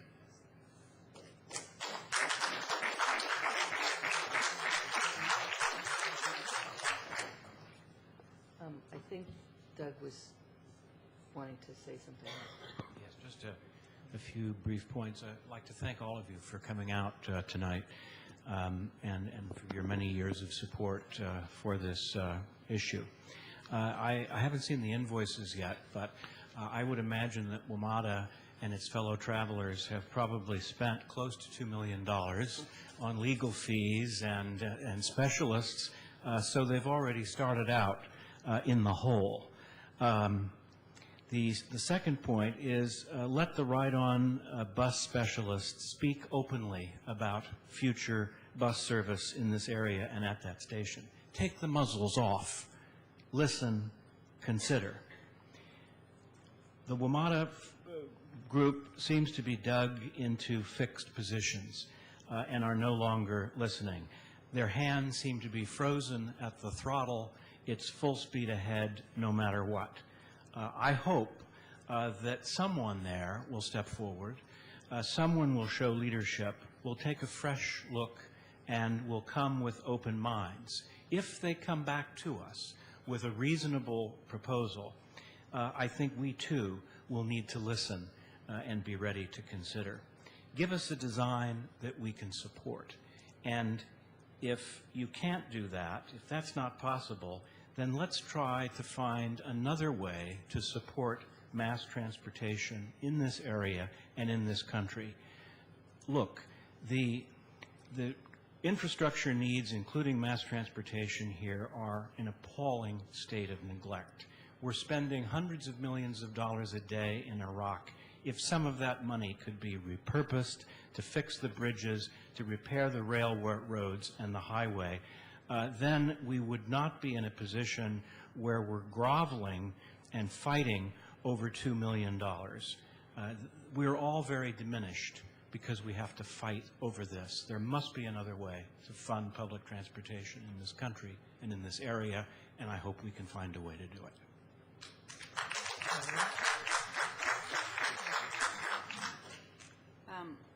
The gentleman who spoke about the ADA access reminded me that there isn't really a comment in the whereases about the ADA access, and that does seem like it's a significant issue that could bring more stakeholders to our side of the issue, and stakeholders who have powerful and substantial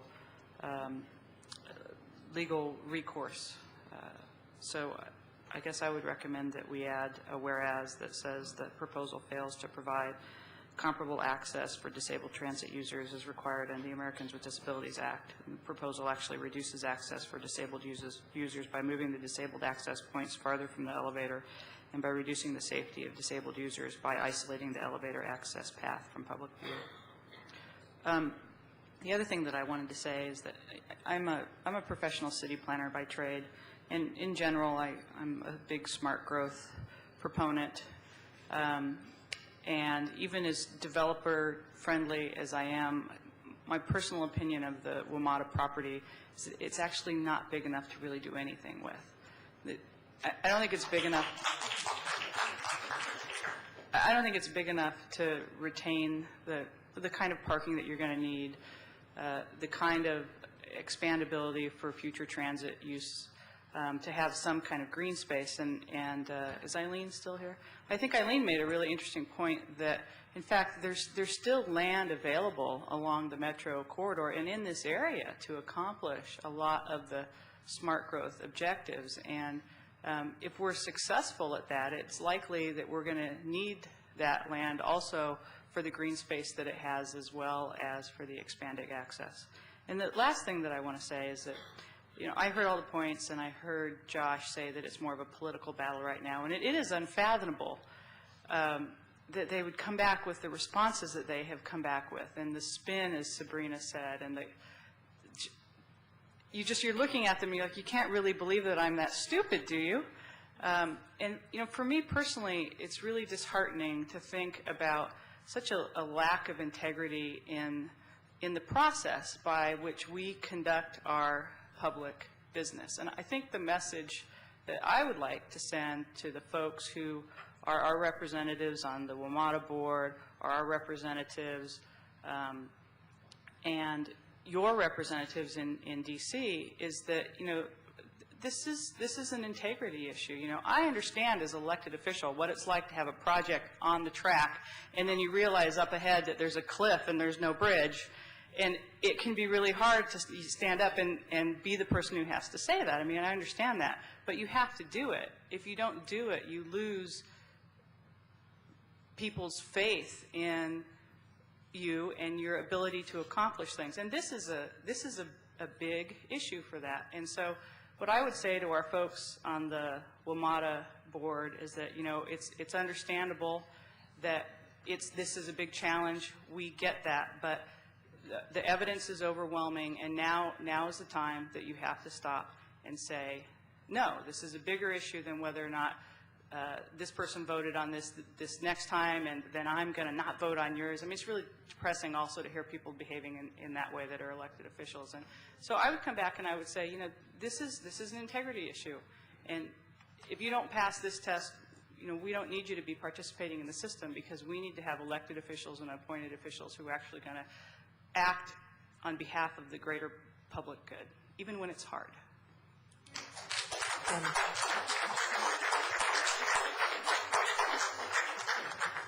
As the mover of the resolution, I would be happy to add that additional whereas clause. Do I need to second that?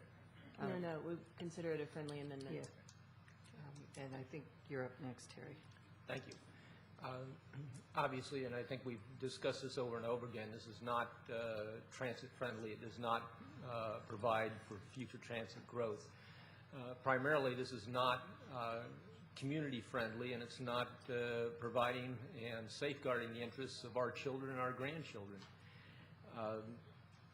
But this is a community issue. It's not about Tacoma Park or D.C. It's not about the City Council, and I'm honored that I'm able to support your movement to get WMATA to do the right thing for our community. But this is about you. This is us trying to support you, the community, in moving this issue forward. It's us working together as Tacoma Park and D.C. as community members. I think as obviously we're going to pass this resolution tonight, and I think, though, that as a community we have to look beyond this, and we have to do, as Francis Phipps said, you know, think beyond this of what's the next plan. And I think we have to take the steps to cry out louder so that those elected officials who are not listening to us have no choice but to listen to us. We have to cry out louder so the decisions are made the way that the people want them to be made. Thank you.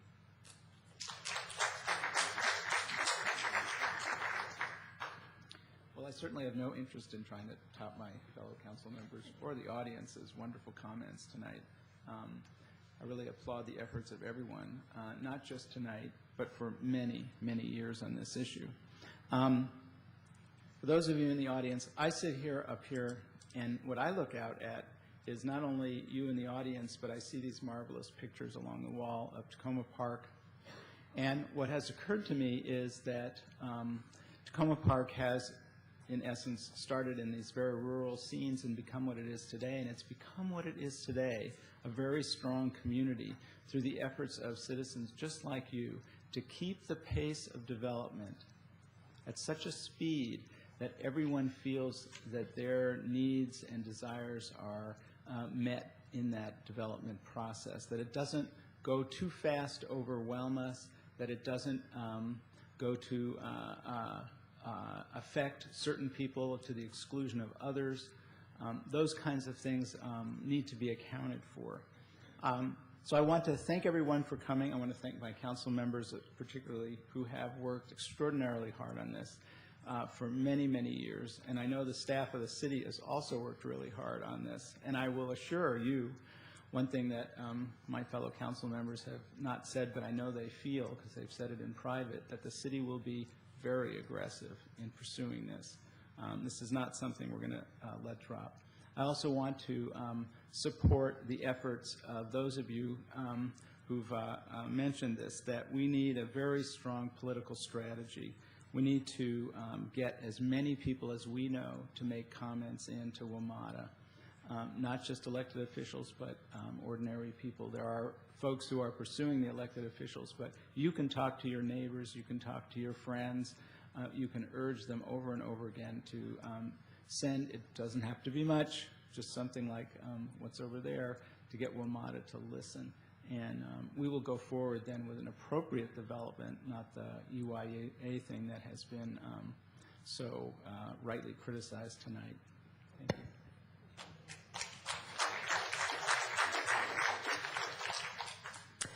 I just wanted to call to attention one whereas clause that should be included, and that is to recognize the Old Tacoma Business Association statement that was passed this year, and I think that we can do so by saying, whereas the Old Town Business Association passed a statement on this issue, and it is in the interest of both D.C. and Maryland to improve the commercial corridor.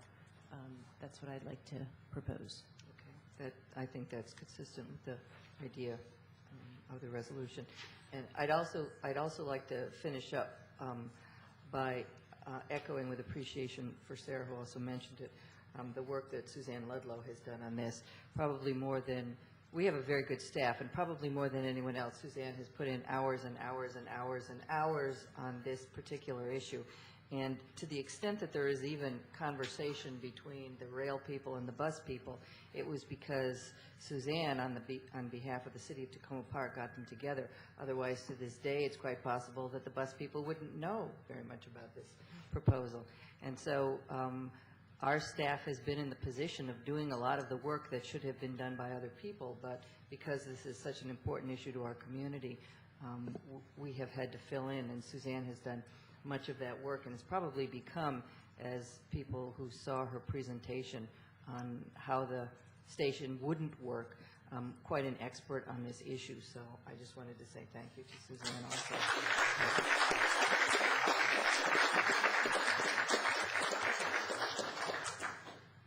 All right, the resolution. I just want to make one more statement, and that is to thank the people who have organized to make sure that this issue does stay in front of the public. And I always like to have public hearings to hear people's statements. We can prepare speeches and give them to each other in our empty auditorium, but I really do like hearing from you. I think also, though you have our support, it's very important that your voices are heard by other representatives in our government system, and so I appreciate all the efforts that went into making tonight a success, and thank you to the organizers, and thank you to each of you. All right, the resolution is before the council. All those in favor, please say aye. Aye. Opposed? The resolution passes unanimously. And again, thank you to all of you. The council will take a short break and come back to the rest of the items on our regular meeting agenda.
purchase of a replacement boiler. May not be the most exciting things we're doing, but if it got really cold in here, you'd realize how important it was. Yeah. Okay. And You mean from Tacoma Metro Development to boilers? well, you know, we deal with both the big policy issues and the very important keeping the building warm issues. Yes. This is a scheduled replacement. The replacement of the boiler is actually on the capital budget last year and was pushed over again to this year due to some scheduling and other issues. We didn't have an opportunity to get it replaced in '07. We've gone through a fairly extensive process to select a boiler, taking advantage of a couple of things. One is that with the new construction, several of the sections of the building that used to be heated by the boiler are no longer needed. The boiler's no longer needed in those areas because they have air handlers, which provides both heating and cooling. So we had an opportunity to downsize the extent of the heating capacity that was needed in the system. The other thing is the boiler is the original boiler that was put in the building when the building was constructed. So at that time, the efficiency was less than you can currently get now. And the technology was much different than you can currently get now. So again, try to take advantage of that. We've went through a process of first requesting proposals from HVAC companies for replacements without specifying anything other than high efficiency and what we call a phased system, which is one that it doesn't necessarily go on and off, which is what our system does now. It's either full on, full off, controlled by thermostats. A phase system is one that's built of modules, so you can have a section of the boiler on at a time. If the heating demands are such that you need more, another section kicks on, and then to max out. So once we got some general proposals in, we then narrowed down to the type of system that we wanted to replace with. So we selected a system that was at least 85% efficient and one that provided the modules. And in fact, the one that we spec'd out has 3 modules, so it comes on in 3 stages. Then we went back out to bid and requested pricing for that specific system, and the information you have in front of you there is the result of that second round of requesting responses. So this is comparing 3 different companies providing the same type of system for us, and you see the difference there in prices. It's our recommendation that we go with lowest cost proposal provided by M&M Welding and Fabricators. There is sufficient funds available in the capital budget for that. We had originally anticipated an expenditure of about $60,000. We were able to find a vendor that provided us the equipment we think meets the needs for less than that. There's also some additional safety features that are going to be installed at the same time. Current fire marshal rules require emergency shutoff at boilers at both doors and access points to the boiler room, which isn't currently in our system. So there'll be 2 emergency shutoff switches.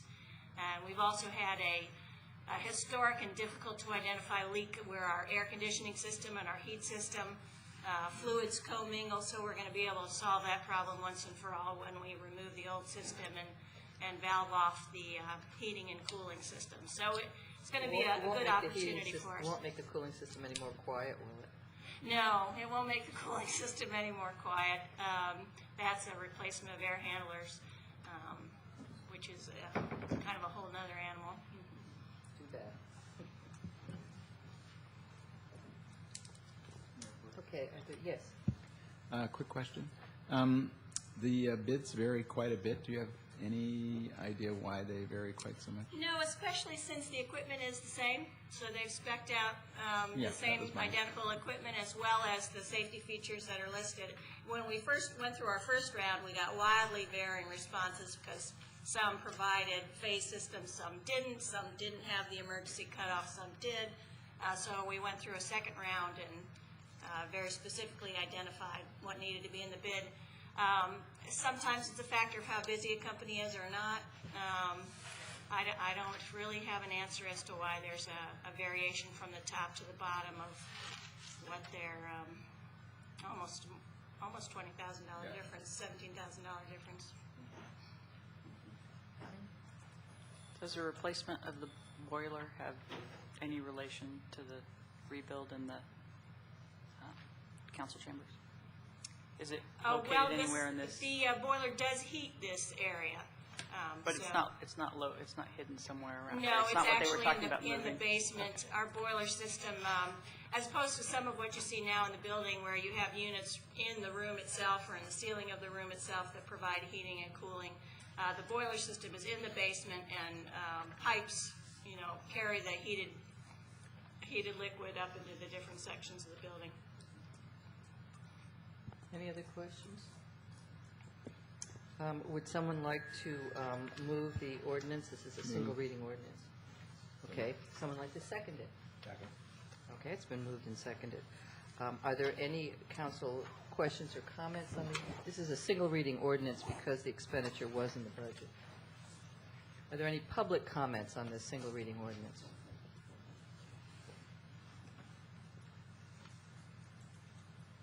Tom Gagliardo. I just told Reno I wasn't going to get up and speak. It's a continuing concern. I am not trying to poke fun or make trouble, but I'm going to say it again. There were millions of dollars spent on this building. It was way over budget. You're talking about a major renovation of this chambers, which I think you guys really better sit back and drink a cup of coffee before you unleash that on the public. And now we get a piecemeal this and a piecemeal that. It may now be necessary to do something about the boiler, but it goes back to the original question. What was the architect, what were the engineers doing when this whole building was renovated for whatever it was, 4 or 5 times the originally announced amount? It's, you gotta come to grips with this. You're going to run for re-election and run for higher office. I will raise the issue. I sure hope other people do. I'd be very eager to hear your answers. My understanding is that boiler replacement is a regular maintenance item that isn't related to the ongoing renovation. That's true to some extent, but what I heard Darrell say just a moment ago was that the boiler no longer heats certain parts of the building. So there was some shift in the plan. I mean, was this planned for or was it not? I mean, I understand that things have to be replaced, and like I say, it may be that it's perfectly sensible to replace the boiler now. What I'm really asking you to do is tell us a couple of things and put it all together. What actually has everything cost? What are you still thinking about doing? Where's the gym? I mean, those are the big questions. And they go unanswered. You've now had an experience of X amount of time with the new center and the new facilities. I remember back in the original discussions, I raised the issues, and even some of you agreed they were appropriate questions. What are the operating costs going to be? Now that we've had experience, you need to tell us, what have the operating costs been? What is the usage? Is it in accordance with the projection? Is it above or below? Who's using it? What are they using it for? These are serious questions given the enormous amount of money that was spent on this project. I told you I wasn't going to get up to speak, so now I'm going to go sit down. Okay. We had some of that discussion when we talked about the budget, and we're going to have a more extended discussion of the Recreation Department, which will undoubtedly get into some of those issues also very shortly.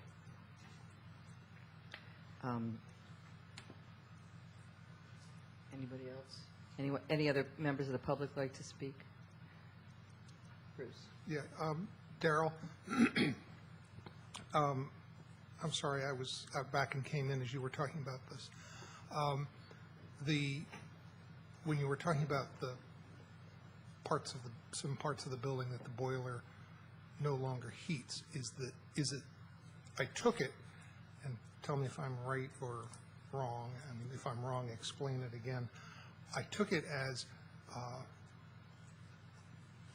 whereas when that boiler was put in, it heated a certain volume of space. The volume of space it now heats is less, and that's because part of the building has other systems that heat it, and so the replacement system, the replacement boiler is of a small, it has to heat less volume and does it more efficiently, and therefore the spec is different. Yes, yes. Does that cover it? Mm-hmm. All the new sections of the building that were added as part of the construction have their own HVAC system unrelated to the boiler.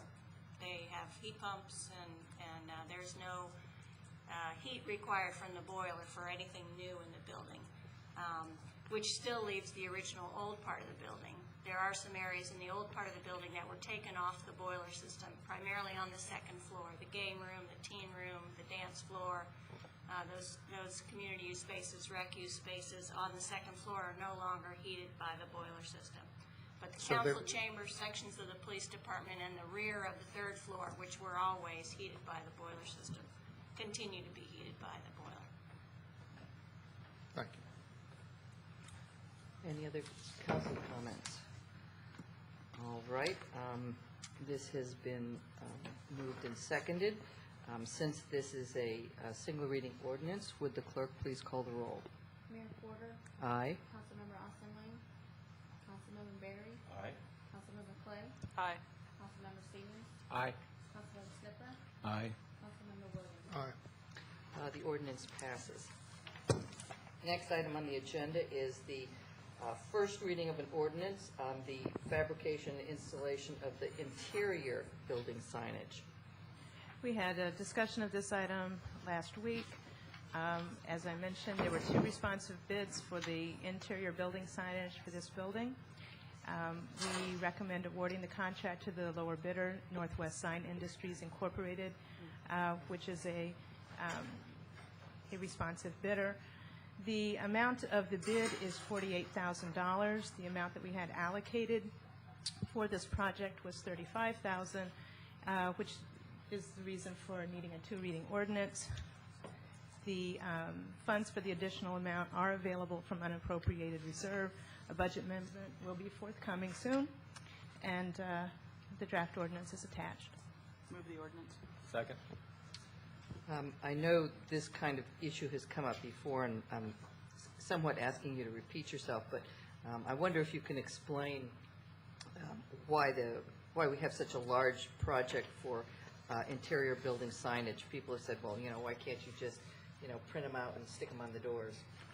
Yeah, we did that. Yes, but can you explain why we're spending the $48,000? Right. This is a fairly extensive project.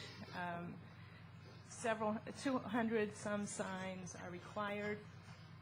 Every door needs to have the building number and sign ADA in an ADA acceptable manner, and also in a manner that meets with the fire department standards.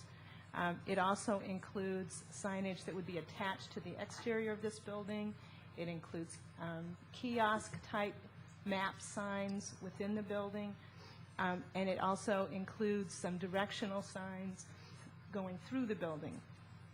What we have attempted to do is identify key destinations within the building, identified those locations and given directional signs to them. We have used icons to the key destinations in addition to English language names as a way for people of other languages or who do not easily read to easily find those key destinations, such as the police department, the library, and computer room, et cetera. And the information desk, where they can get assistance. So it's a fairly complex system. The signs are integrated in terms of design and also are somewhat decorative to illustrate our title as the Azalea City. Thank you. Terry? Thank you, Mayor Porter. First, I'd like to say that I'm particularly happy to see this project coming to completion now, that we're actually going out and getting bids after many, many months of the building being open and having paper signs or no signs to help people find locations within the building. I'm also particularly happy to see that the name of the building is going to be erected over the front door with not only the Tacoma Park Community Center, but also commemorating the original name of the building, the Sam Abbott Citizens Center. I would like to ask the council to join me and direct the city manager to also erect and install a bronze plaque in the front lobby commemorating Sam Abbott, so that the community members on into the future will always remember who Sam Abbott was and why he deserves the honor of having the building named after him. I know that's not part of this ordinance itself, but I don't think it requires a separate resolution. I think it's something we could just direct the staff to do. I certainly think that's a good idea. I'm not sure it's appropriate on this one because we're actually voting for a contract, which would be covering all of the signs, and that one wasn't one of the ones included in the contract. Would you like me to bring that back as a resolution next week? We could bring it back as a resolution at a later point, yes. All right. I thank you. Bruce. Suzanne, I know that this is a little bit premature on this one because we're going to get the budget ordinance for this, but I'm assuming that the where this funding is coming from is from the community center fund rather than general fund, or have we closed that out? Can you just explain a little bit about how that might work?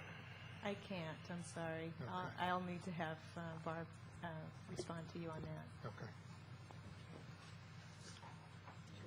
I would like to second the comments that Councilmember Siemens gave about how this is a long time coming, and it's a welcome completion step in the community center. I also think that that bronze plaque inside the front door of the building is a very good idea. I remember we did something similar for Walt Penny Field over at Jackie Park, and I think that the process that we followed for that would make sense for this one. So I'd appreciate the city manager looking into that for us. Any other comments?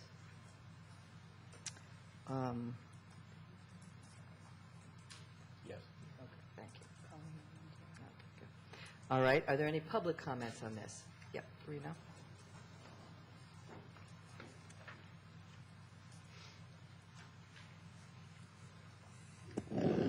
Reno Aldrighetti, 7213 Central Avenue. Well, thank you for doing this. While I may suggest that the name is a bit long, it's a done deal. I'm glad it's happening. I'm glad it's back on the building, and I congratulate you for doing that. Regarding the plaque, you know, Sam was a remarkable guy. I think you heard a couple of times tonight how long and how far back the impact goes. And it was not, I think the fact that he was mayor really is what justifies in some way, because we deal out of political systems, and this is a political building in many ways, justifies putting his name on it. But the fact that his name is going on it, and the fact that his name has been on this building, really relates to who he was and what he did much before he came to that office. He was not the longest holder of that office. He was a guy who had his flaws, but he was also a guy who did extraordinary things and whose vision the world has caught up with in many ways. Sam met his wife Ruth, who many of you know, in a jail cell when she was visiting her father. He shared that jail cell as both her father and he were caught for their labor organizing and jailed for that.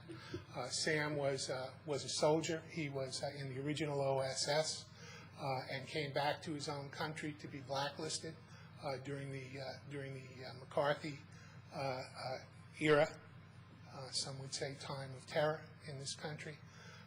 He fought, as far as with the city, he fought the road, which I don't even know what other name the road had, but Sam is the guy who, besides leading that fight with many of the people who wound up leading the District of Columbia in later years, came up with the extraordinary term, no white men's roads through black men's homes. And built, I think, a sense of community here in Tacoma Park that ought to be continued to be celebrated. Not because it was passive, not because it was agreeable, but because it was built upon debate, because it was built upon fights that defined what this community is, including the mustard sheet plan, which would have changed the zoning in the city, the battle that was talked about with Metro early on, that kept that site as a small site, one of the smaller sites, because it was to be built as a site that would celebrate mass transit and link together the mass transit of buses in our communities, not alter our neighborhoods, but make our own community help our own community continue in the way it had been developed and in which many of us believed. He helped to save Block 69 when Montgomery College was a very different place in this community, and had come in. I'll tell you that my own first experience in this city was watching a community college try and get the block of Tacoma Avenue of Queen Anne homes there, and to see just how duplicitous those people were as they gave one of the leaders, Dolores Stowell, who was responsible for gathering information and who was herself legally blind, black and white copies of color-coded master plans so that they were unintelligible. Sam fought those things. He fought a battle not for this community, but with this community. He deserves to have a plaque. I would encourage you not to wait. Don't drag this through another process. It's an add-on to a $48,000 contract, for God's sakes. If you can't find a few bucks to add on to it tonight, I mean, my God, you've already added to so many other things regarding this building. I hope you do it. Thank you. Thank you, Reno. I think that the plaque would be a good addition to the building. I'm not sure we can fit all of that on it, though, but... Tom Gagliard. I'm going to try to be extremely brief. It was the North Central Freeway, and the significance for Tacoma Park is that there was going to be a major interchange at the intersection of Piney Branch and Philadelphia. In other words, this community, to the extent it survived at all, would have been divided by 6 or 8 lanes of concrete plus the interchange. There are many, many things. I've written something on this. I'll submit it to the entire council rather than take more of your time tonight. Thank you. Thank you. Any additional comments? Any council comments? I will sit. Oh, I'm sorry. You want to come up? I was just going to say I will sit down with the city manager, who I think will be back tomorrow, and talk to her about the best way to sort of get the plaque accomplished. Yeah, I think something like that needn't come out of this, and would be something that would be fairly doable. But that conversation could be tomorrow. Yeah, I will do that. Hi, I'm Nancy Abbott Young, and I had no idea this was coming up tonight, and I want to thank you for bringing this issue of a plaque to commemorate my dad's devotion to this city to be placed on the City Hall. Here we are in what I always think of as Sam Abbott Auditorium, because this place was packed week after week on issues that range from, we had exploding toilets back then. I mean, we had this from the smallest to the largest. The nuclear-free zone. My dad went to Hiroshima as to the International Conference of Mayors there. I was just going through his archives recently, which I'm going to be gifting to Historic Tacoma. But very quickly, I just wanted to share, I happen to have with me tonight 2 of my favorite things. One is this, when he passed away in 1990 on the eve of the Persian Gulf War, the Prince George's Journal, back then, unification, which he'd fought so hard for, hadn't yet been realized.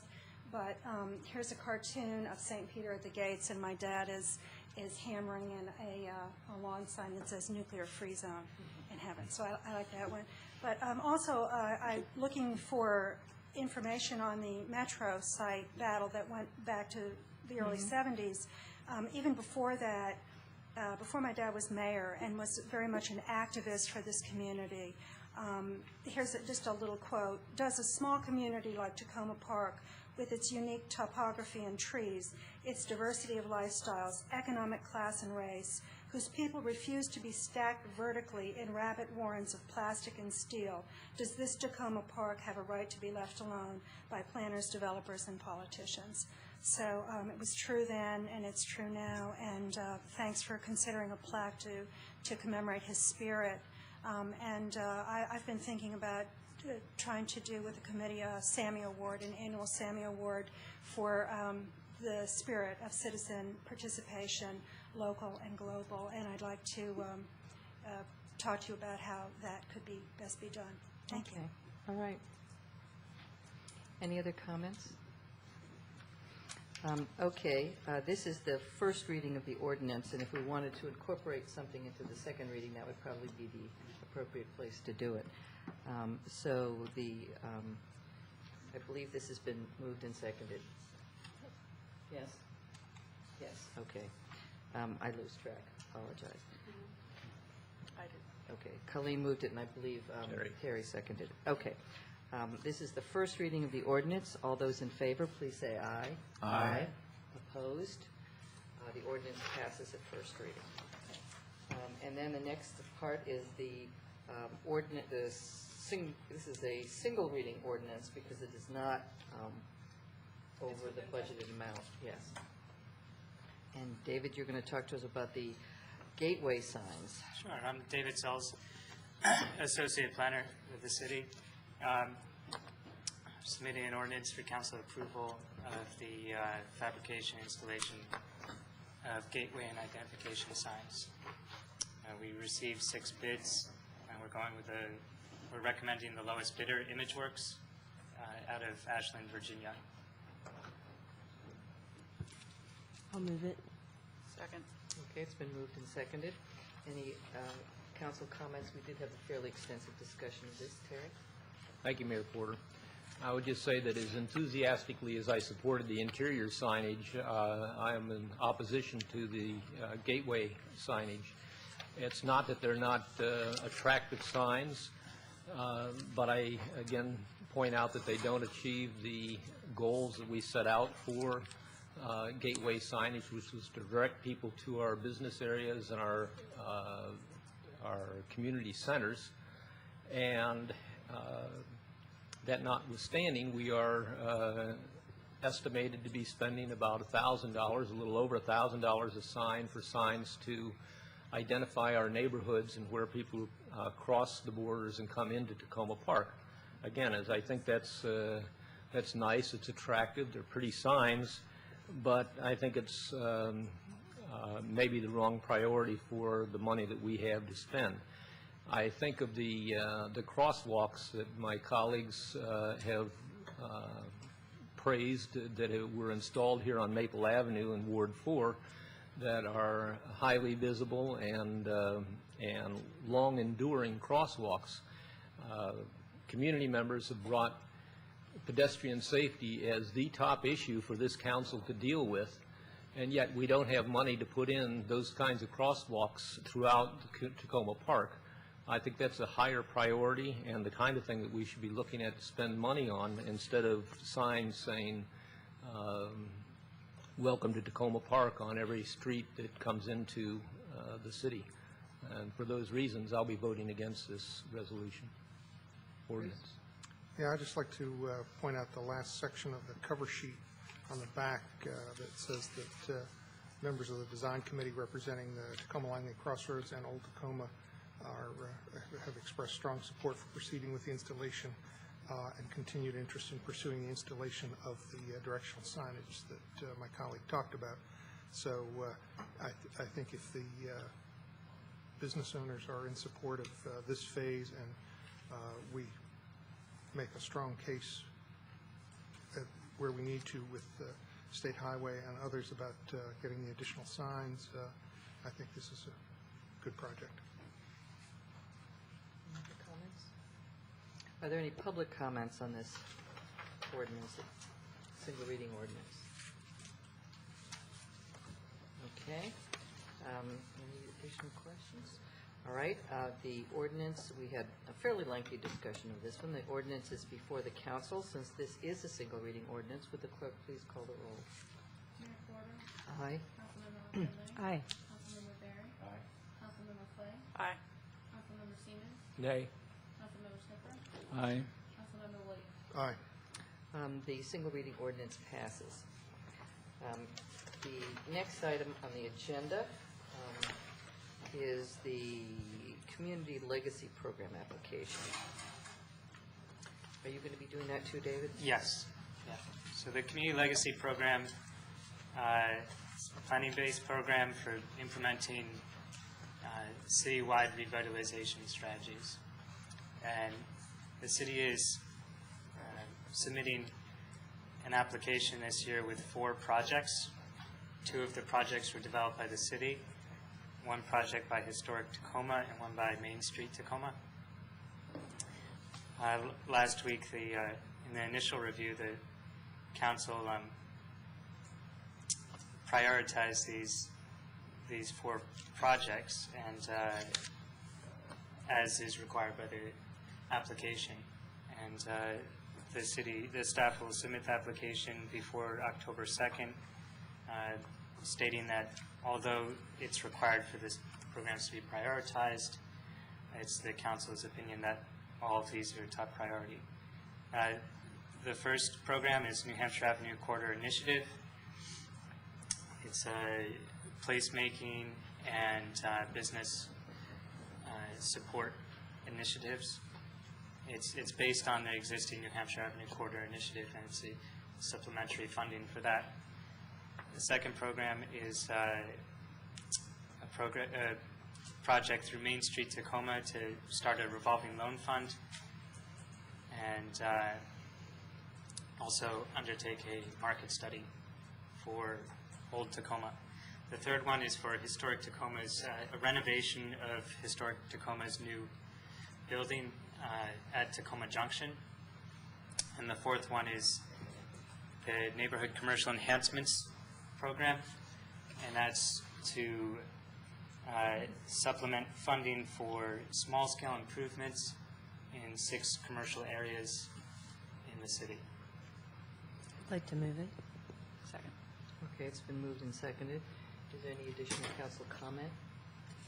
We had a fairly extensive discussion of this last week, and I think that the council, put the New Hampshire Avenue corridor because that's very much our priority and has been a priority for a long time.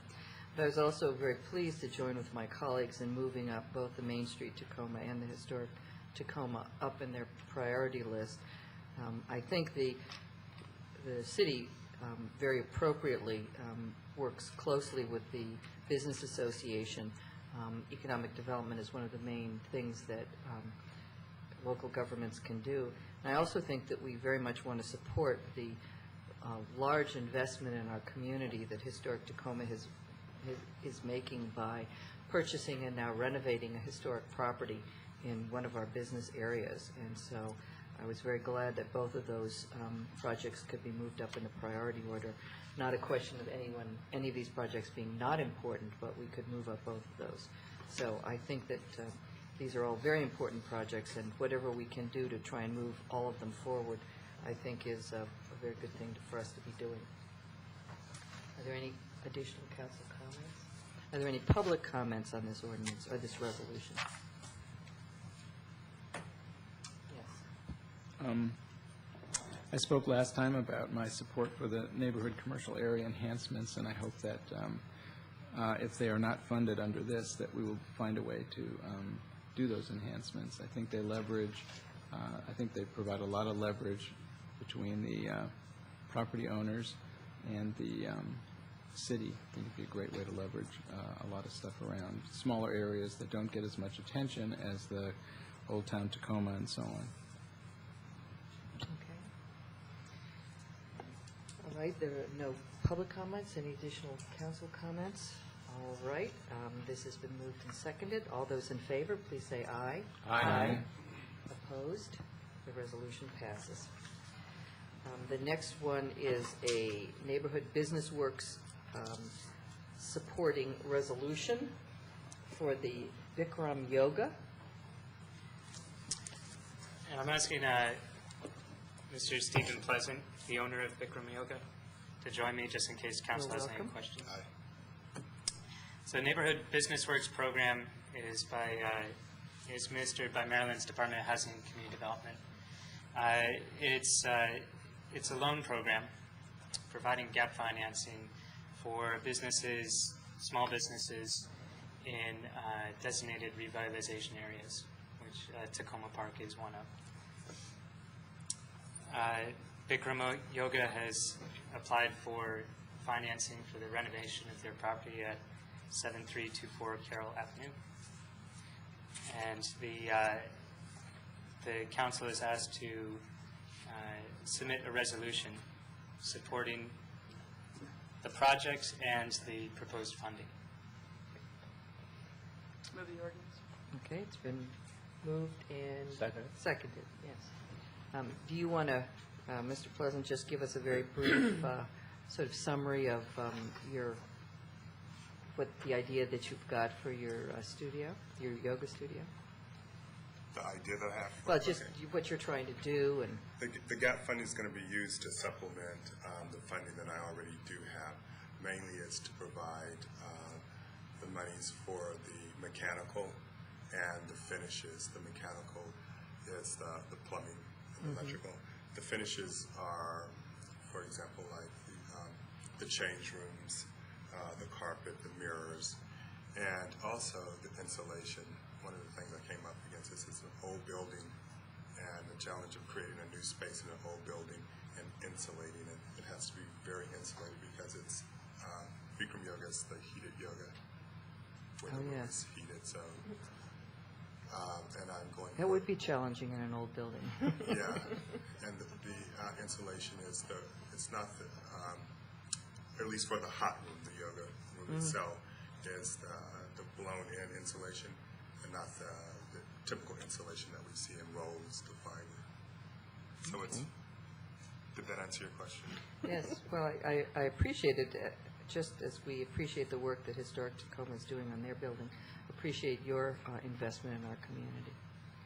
Thank you. Yeah, if you could just talk a little bit about the parking that you have that is associated with your lease and how you anticipate people arriving at the business and where they're going to park.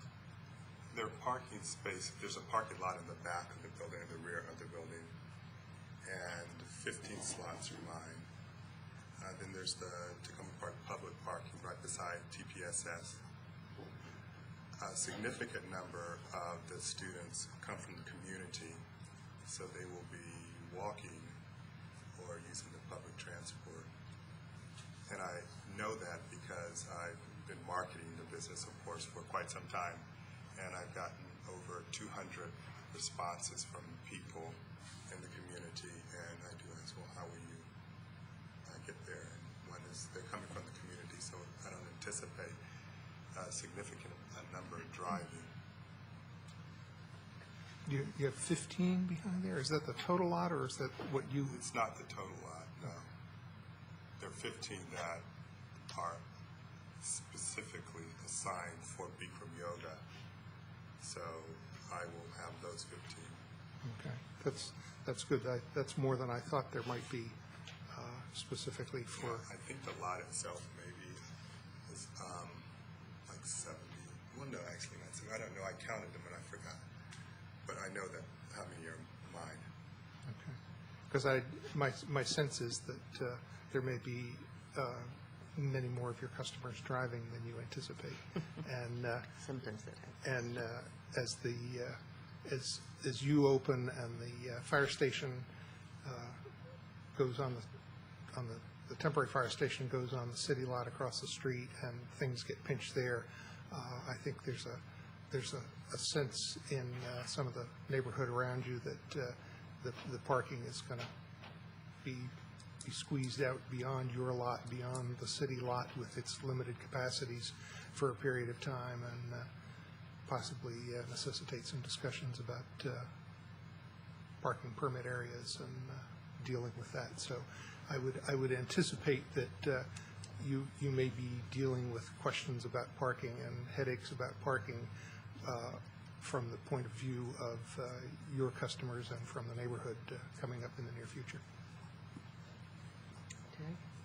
Thank you, Mayor Porter. I would just like to congratulate you on getting your business to this point in its life, to where you've got your prospects and your building, and you're getting the building ready.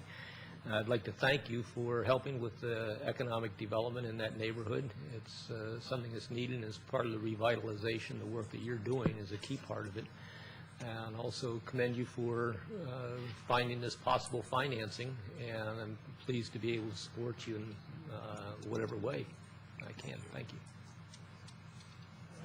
I second the mayor and council member Siemens' sentiments. Don't want to take too much time, but thank you for being here. It's good to meet you, and we welcome you in our community.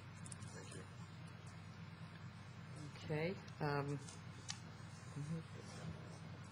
Did you move it? I'll move it. Second. I thought so. Yeah, it got moved. All right. Yeah. Sorry about that.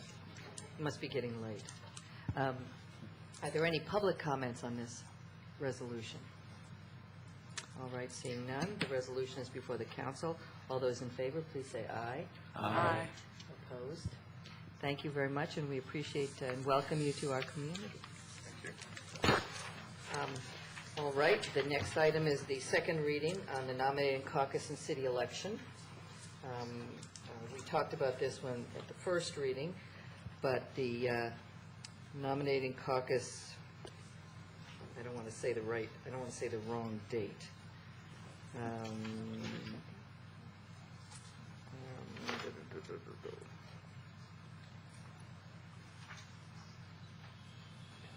October 2nd. Just clarifying, make sure I don't give everybody the wrong date. The nominating caucus will be set on October 2nd at 7:30 p.m.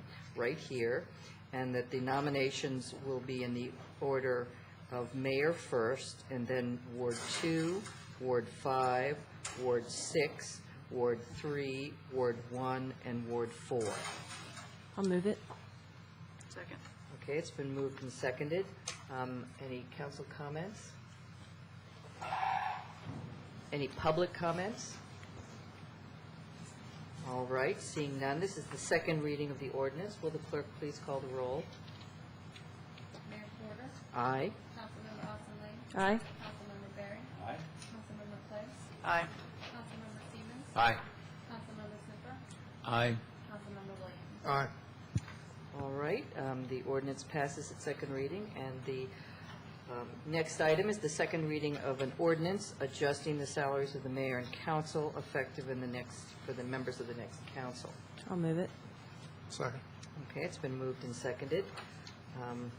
This has been the subject of some fairly intense discussion. Is there anything else anyone would like to say? Bruce? You're not going to open this up again, are you? I just want, I don't want to get back into where we were at first reading, but I do want to just put out there that I think it would be a lot easier to round the figures. It bothers me to see $9,982.50. I think it's close enough to 10,000 to just round that one up, and it's much simpler than trying to explain that difference. I think that one definitely needs rounding. If people wanted to go there, I'd round the mayor's as well, but I think the one that mainly needs it is the council salary. So that's changed. It's $17.50 a year. Yes, yes. I would consider that a friendly amendment. 10,013. 10,000, he left the other one, I think. Okay. I'm not going to spend hours discussing $17 a year. Is there anybody, we can do it if there's not an objection by the council.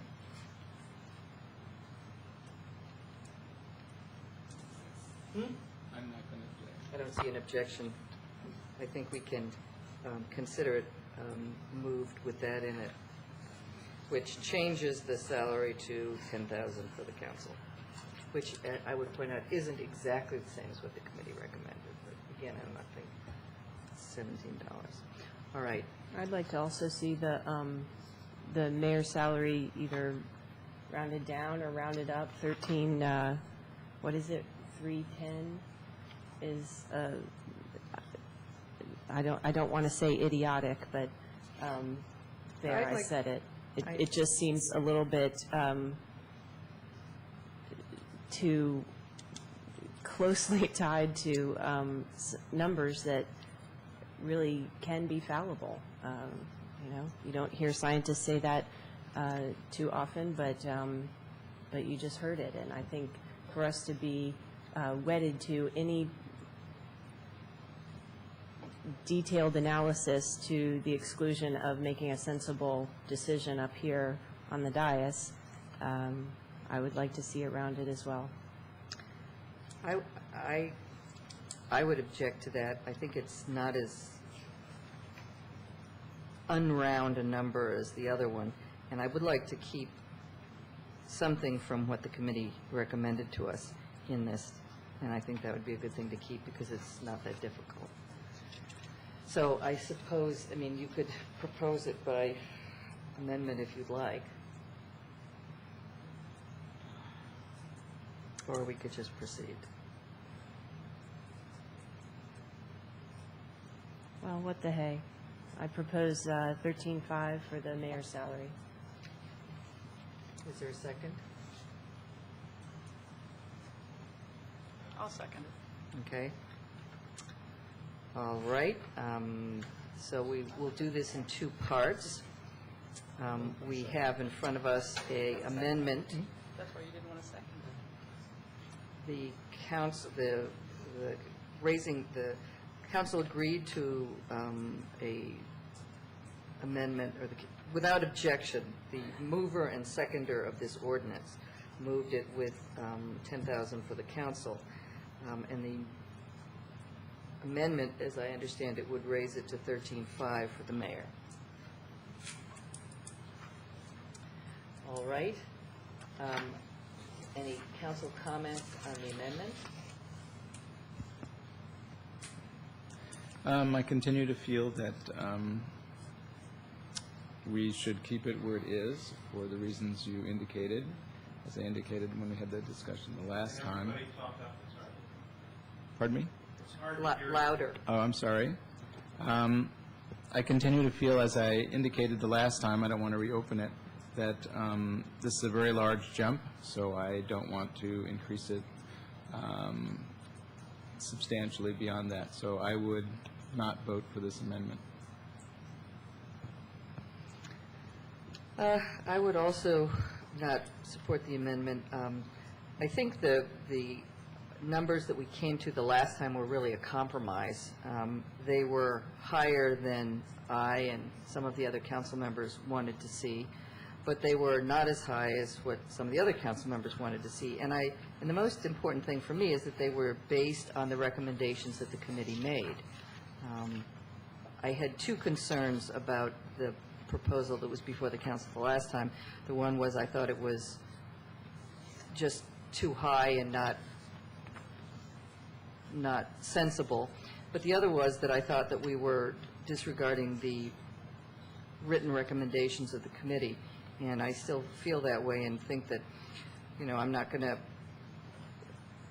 fuss about $17, but I think if we're changing both of them, I think we're, again, disregarding the recommendations of the committee. And given that we have already moved it to the 4-year level the first year, I don't think we should be raising it any further. Any other members of the council? Am I able to withdraw my amendment and propose a different one? I suppose you could withdraw it. The person would have to withdraw the second. I think we have a precedent for changing our minds on this. Yeah, should we do a motion to reconsider a couple times? I just withdraw it. I'd like to propose something different. Is the seconder withdrawn? Sure, I'll withdraw. Okay, all right. What do you want to do? I'd like to round down to 13,000. Is there a second to that? I second that. Okay. All right. Any other comments? Still doesn't equal the committee's recommendation. Are there any public comments on this amendment or on the larger issue? I don't know how we can take them, separate them out. My name is Ed Sharp. I live at 906 Clayswood Court. I would like to point out that, let's see, if we take the $13,000 level, that represents a 44% increase above the inflation rate from the amount that you would have gotten if you had increased your salary, talking about the mayor's salary now, to the inflation rate. By the inflation rate, that would take you to $9,056. If you put it at $13,000, that's 44% greater than the inflation rate. Point out that the last increase in 2003 was 18% greater than the inflation rate. The increases before that in 1991, that was 5% less than the inflation rate. In 1989, the amount was 8% less than the inflation rate. In 1976, the amount was about 9% greater than the inflation rate. What's going on here is this is clearly, as I suggested last time, a different attitude about what being on the city council entails. These numbers are very large in terms of, I think, what people in this city expect the increases to be. To my mind, it's a troubling circumstance, and I hope that it doesn't continue in the future. Any other comments?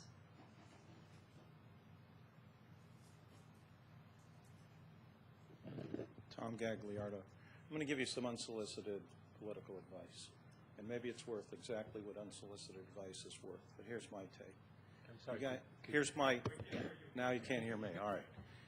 I'm going to give you unsolicited political advice. My take on this is don't raise your salaries at all. Why?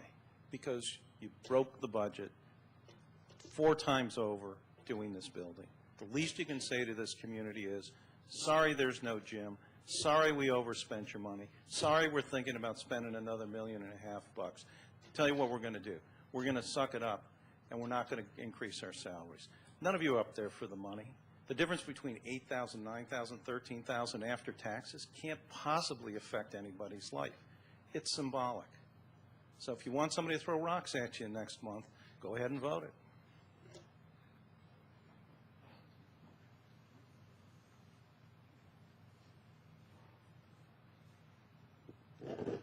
Reno Aldrighetti, 7213 Central Avenue still. I look at this very much, I think, as Ed does, and it's a question of what does it mean to sit on the city council, whether it is both a public service and a public honor, or is it a salaried position. I don't think the money is large in any case. On the other hand, I think the thing that is very important in this community is this still a public service position. It's as simple as that. Any other comments? Terry. Thank you, Mayor Porter.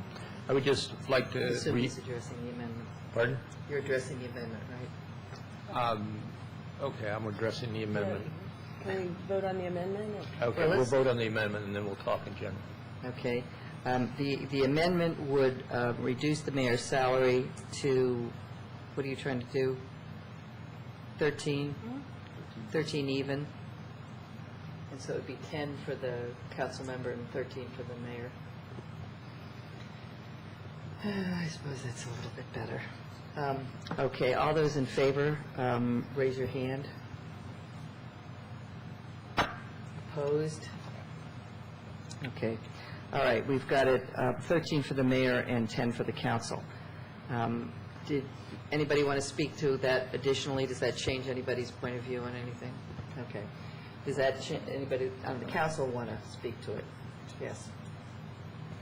I just want to say that I don't I'm not a council person because of the money that I get from it, but the money does make it possible to do my job. And I think that I'm probably, well, I feel like I'm somewhat unique among the council members because of all the folks here. I'm the one who has moved to the community the most recently, and so I have the highest housing costs. You know, I've recently had 2 kids that I have to pay for other items for. And when I ran my campaign 2 years ago, the cost of campaigning was elevated by, I think, the political connections and skills of the person who ran before me. And my campaign cost so much money that after taxes, it took me a year of my council salary essentially to pay my campaign costs. And the money, until we did the PDAs, I was essentially spending half of the money that I got from the council salary to pay for this device so that I could stay more connected with all the exchanges that were happening during the day and do a better job of keeping track of my activities and being able to more quickly respond to my residents without having to violate the federal personal use policy, essentially, of using the telephones and the emails at my job. And, you know, I do enough community meetings and enough activities now where I leave my family and go off to a lot of activities, and that's part of it. But one of the things that having a little bit more money would make it possible for me to do would be occasionally to hire a babysitter. There's a lot of activities that I could go to that I don't, that you could take your significant other to. And, you know, the city pays for my cost to go. And that's an issue for me, too. I mean, it's not a big issue, but it's a part of it. And I think that people don't realize how much it costs and how often people expect that you're going to put out money to be a part of their organization. You know, $100 for this organization and $50 for this organization to be a member and to participate in the kind of way that I think makes me a more effective representative for my people that I represent. I do think that that's been an issue for me. And I think if people feel like they have too much money, I think that they should refuse their salary, or after the election, they should give back their salary. But I want to make it clear that I don't think that that's something that people should campaign on, because part of the commentary that came back from the people who participated in the committee were that they wanted to make it possible for folks to participate on the council if they weren't more affluent. And, you know, I have a fairly good job now with the federal government. Since I've been here for 4 years, I've climbed the ladder, but there's no way I could have afforded to have done this 3 years ago, 4 years ago. You know, 2 years ago, it was still a proposition that cost me significant money to participate, and I, you know, had to borrow some money and do some other things, and I knew that my kid who was 4 was going to hit 5 and hit kindergarten, and I would not have to pay $1,200 a month for child care for her anymore, and ultimately it would even out. But I don't think that it's possible for a lower income person to be able to give the kind of time that it takes to do this job and be effective as a representative without some more money. If there was flexibility in the code to address that issue for people in some way, but what we found is that there's not flexibility in the way that it's introduced. And maybe we should come back and look at the charter and how that works. But, you know, essentially, I think there's a reason why every person that sits up here on the council is white. And several of us are fairly well-paid federal officials. I know that the council has not always been white, but, you know, that is, but there's definitely a predominance of that over the course of the years. And that's all I'm going to say. I'll just stop talking now. Terry. Thank you, Mayor Porter.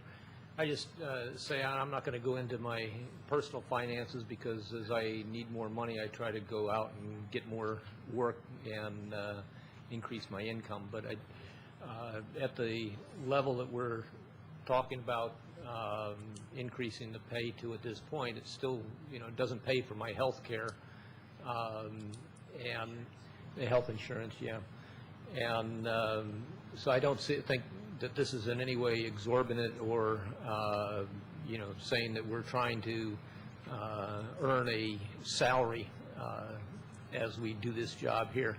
But really, I put a lot of sweat and tears into community building in my ward, and a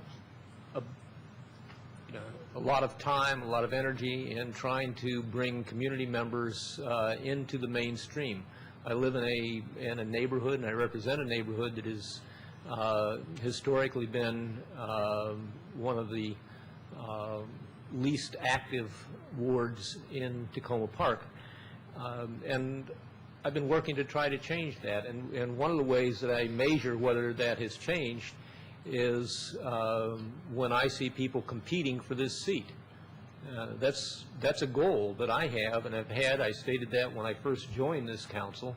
I will measure it as success when people are running against me, and I can run to try to beat them.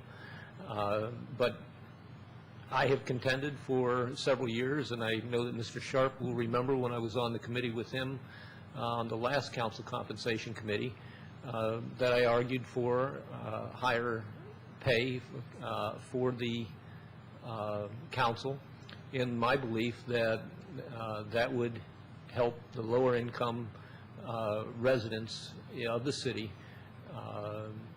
to participate in our government more actively and to be part of this council. There may be better ways to address that in the future. Right now, this is the one that's on the table, and I strongly believe that it will help, and so I plan to vote for it. I just want to say a couple of things. One is I think it's no accident that two of the speakers who spoke earlier were former members of the council. I think they are quite aware of what it takes to both run for the council and serve on the council. And I think they're among the very few people that we can't say to them that they don't understand. I think they probably understand very well. And Reno touched on something that I think has been bothering me also. I think that there's been a perception created that people on the council ought to be compensated for the time that they put in. First of all, there isn't any way that we can be compensated for all the time that we put in. It's just not going to happen. And to the extent there's that expectation, I think people who get elected are going to be very disappointed. You are always going to end up putting far more time into this than you ever get paid for. And I think that it's true that there used to be more of an expectation that people in the community would do things just for community service or public service. And I worry that that's changing, that the expectation of members of the council and what's next. I mean, do we have committee people saying, well, you're asking me to put a lot of hours onto this committee, and you're giving me cookies and soda for all these hours, and I got to pay a babysitter and all this sort of thing. I just think our expectations are changing, and that troubles me. I have other concerns about ways the council is changing. I guess I've been around long enough that I can talk about the good old days and how things are different now than they used to be in the good old days. But I do worry that we are nurturing an expectation that we can ever be or should even be compensated in money for what we're doing here. And I worry about that. At the same time, I will say that the numbers that we have in front of us are a compromise between lower numbers that some of us wanted and higher numbers that others wanted, and I will support it just because I think it's just about the only thing we're going to be able to get through the council. I don't think that 0 is a number that I can get support for on the council. 0 increase, I mean. I don't want to belabor this point. I do want to point the council to the policy we set 4 years ago, which is it is appropriate to monetarily compensate the mayor and council members to some extent for their work. All of us up here are very talented individuals. For $10,000 a year, that would probably, maybe compensate us in a professional capacity for 5 hours a week. All of us have admitted to many more than 5 hours a week, given that sometimes council members are that 5 hours. Council meetings are the 5 hours that we spend a week. I appreciate that people have opinions about this issue. They're all over the map. When people, after my proposal to increase salaries to $12,000 and $16,000, I had people coming up to me from the committee of 7 saying, "Wow, that was exactly where a few of us were hoping things would end up, and that's what we had proposed, but we couldn't get it through." And so, I don't want to second guess the committee process. I think what they did was invaluable for us, but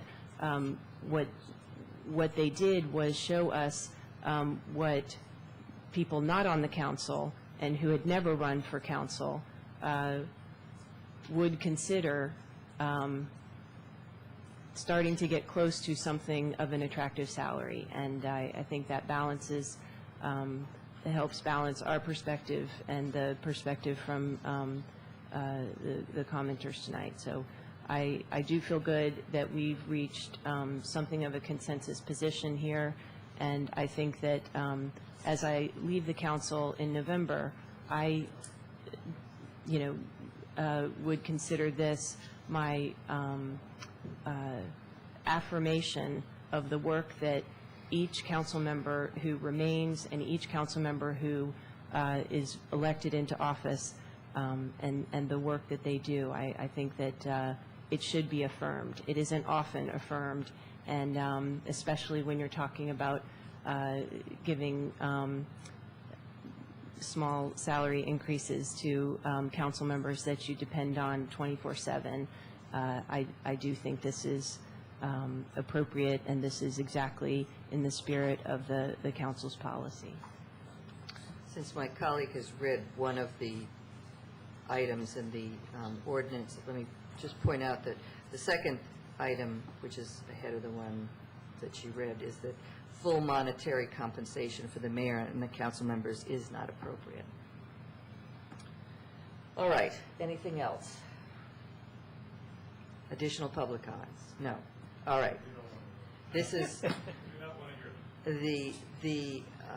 the amended and re-amended ordinance is before the council. This is the second reading of the ordinance. Will the clerk please call the roll? Mayor Porter? Aye. Councilmember Austin Lee? Aye. Councilmember Berry? Aye. Councilmember Clay? Aye. Councilmember Siemens? Aye. Councilmember Sniffer? Aye. Councilmember Williams? Aye. All right. That is the final item on the agenda this evening. Without objection, we're adjourned.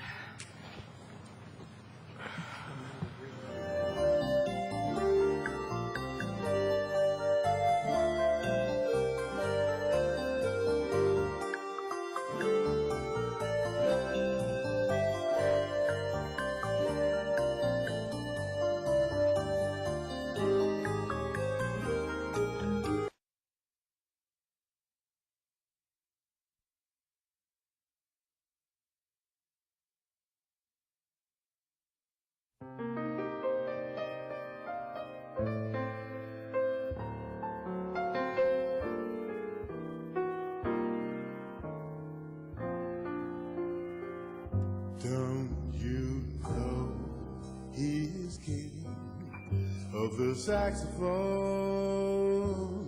Yes, indeed he is. Talking about the guy that made it sound so good. Some people knew him as a bee, but Hawkins was his name, and he sure could swing and play pretty too. It sounds good to me, should sound good to you. I love to hear him playing body and soul, very pleasing to me. When I first heard it on the record, I just stopped right there. sounded like a band of angels in the sky. And I never ever heard a sweeter tone. In fact, I paid no attention to the saxophone until Coleman Hawkins came around and spoke to everyone.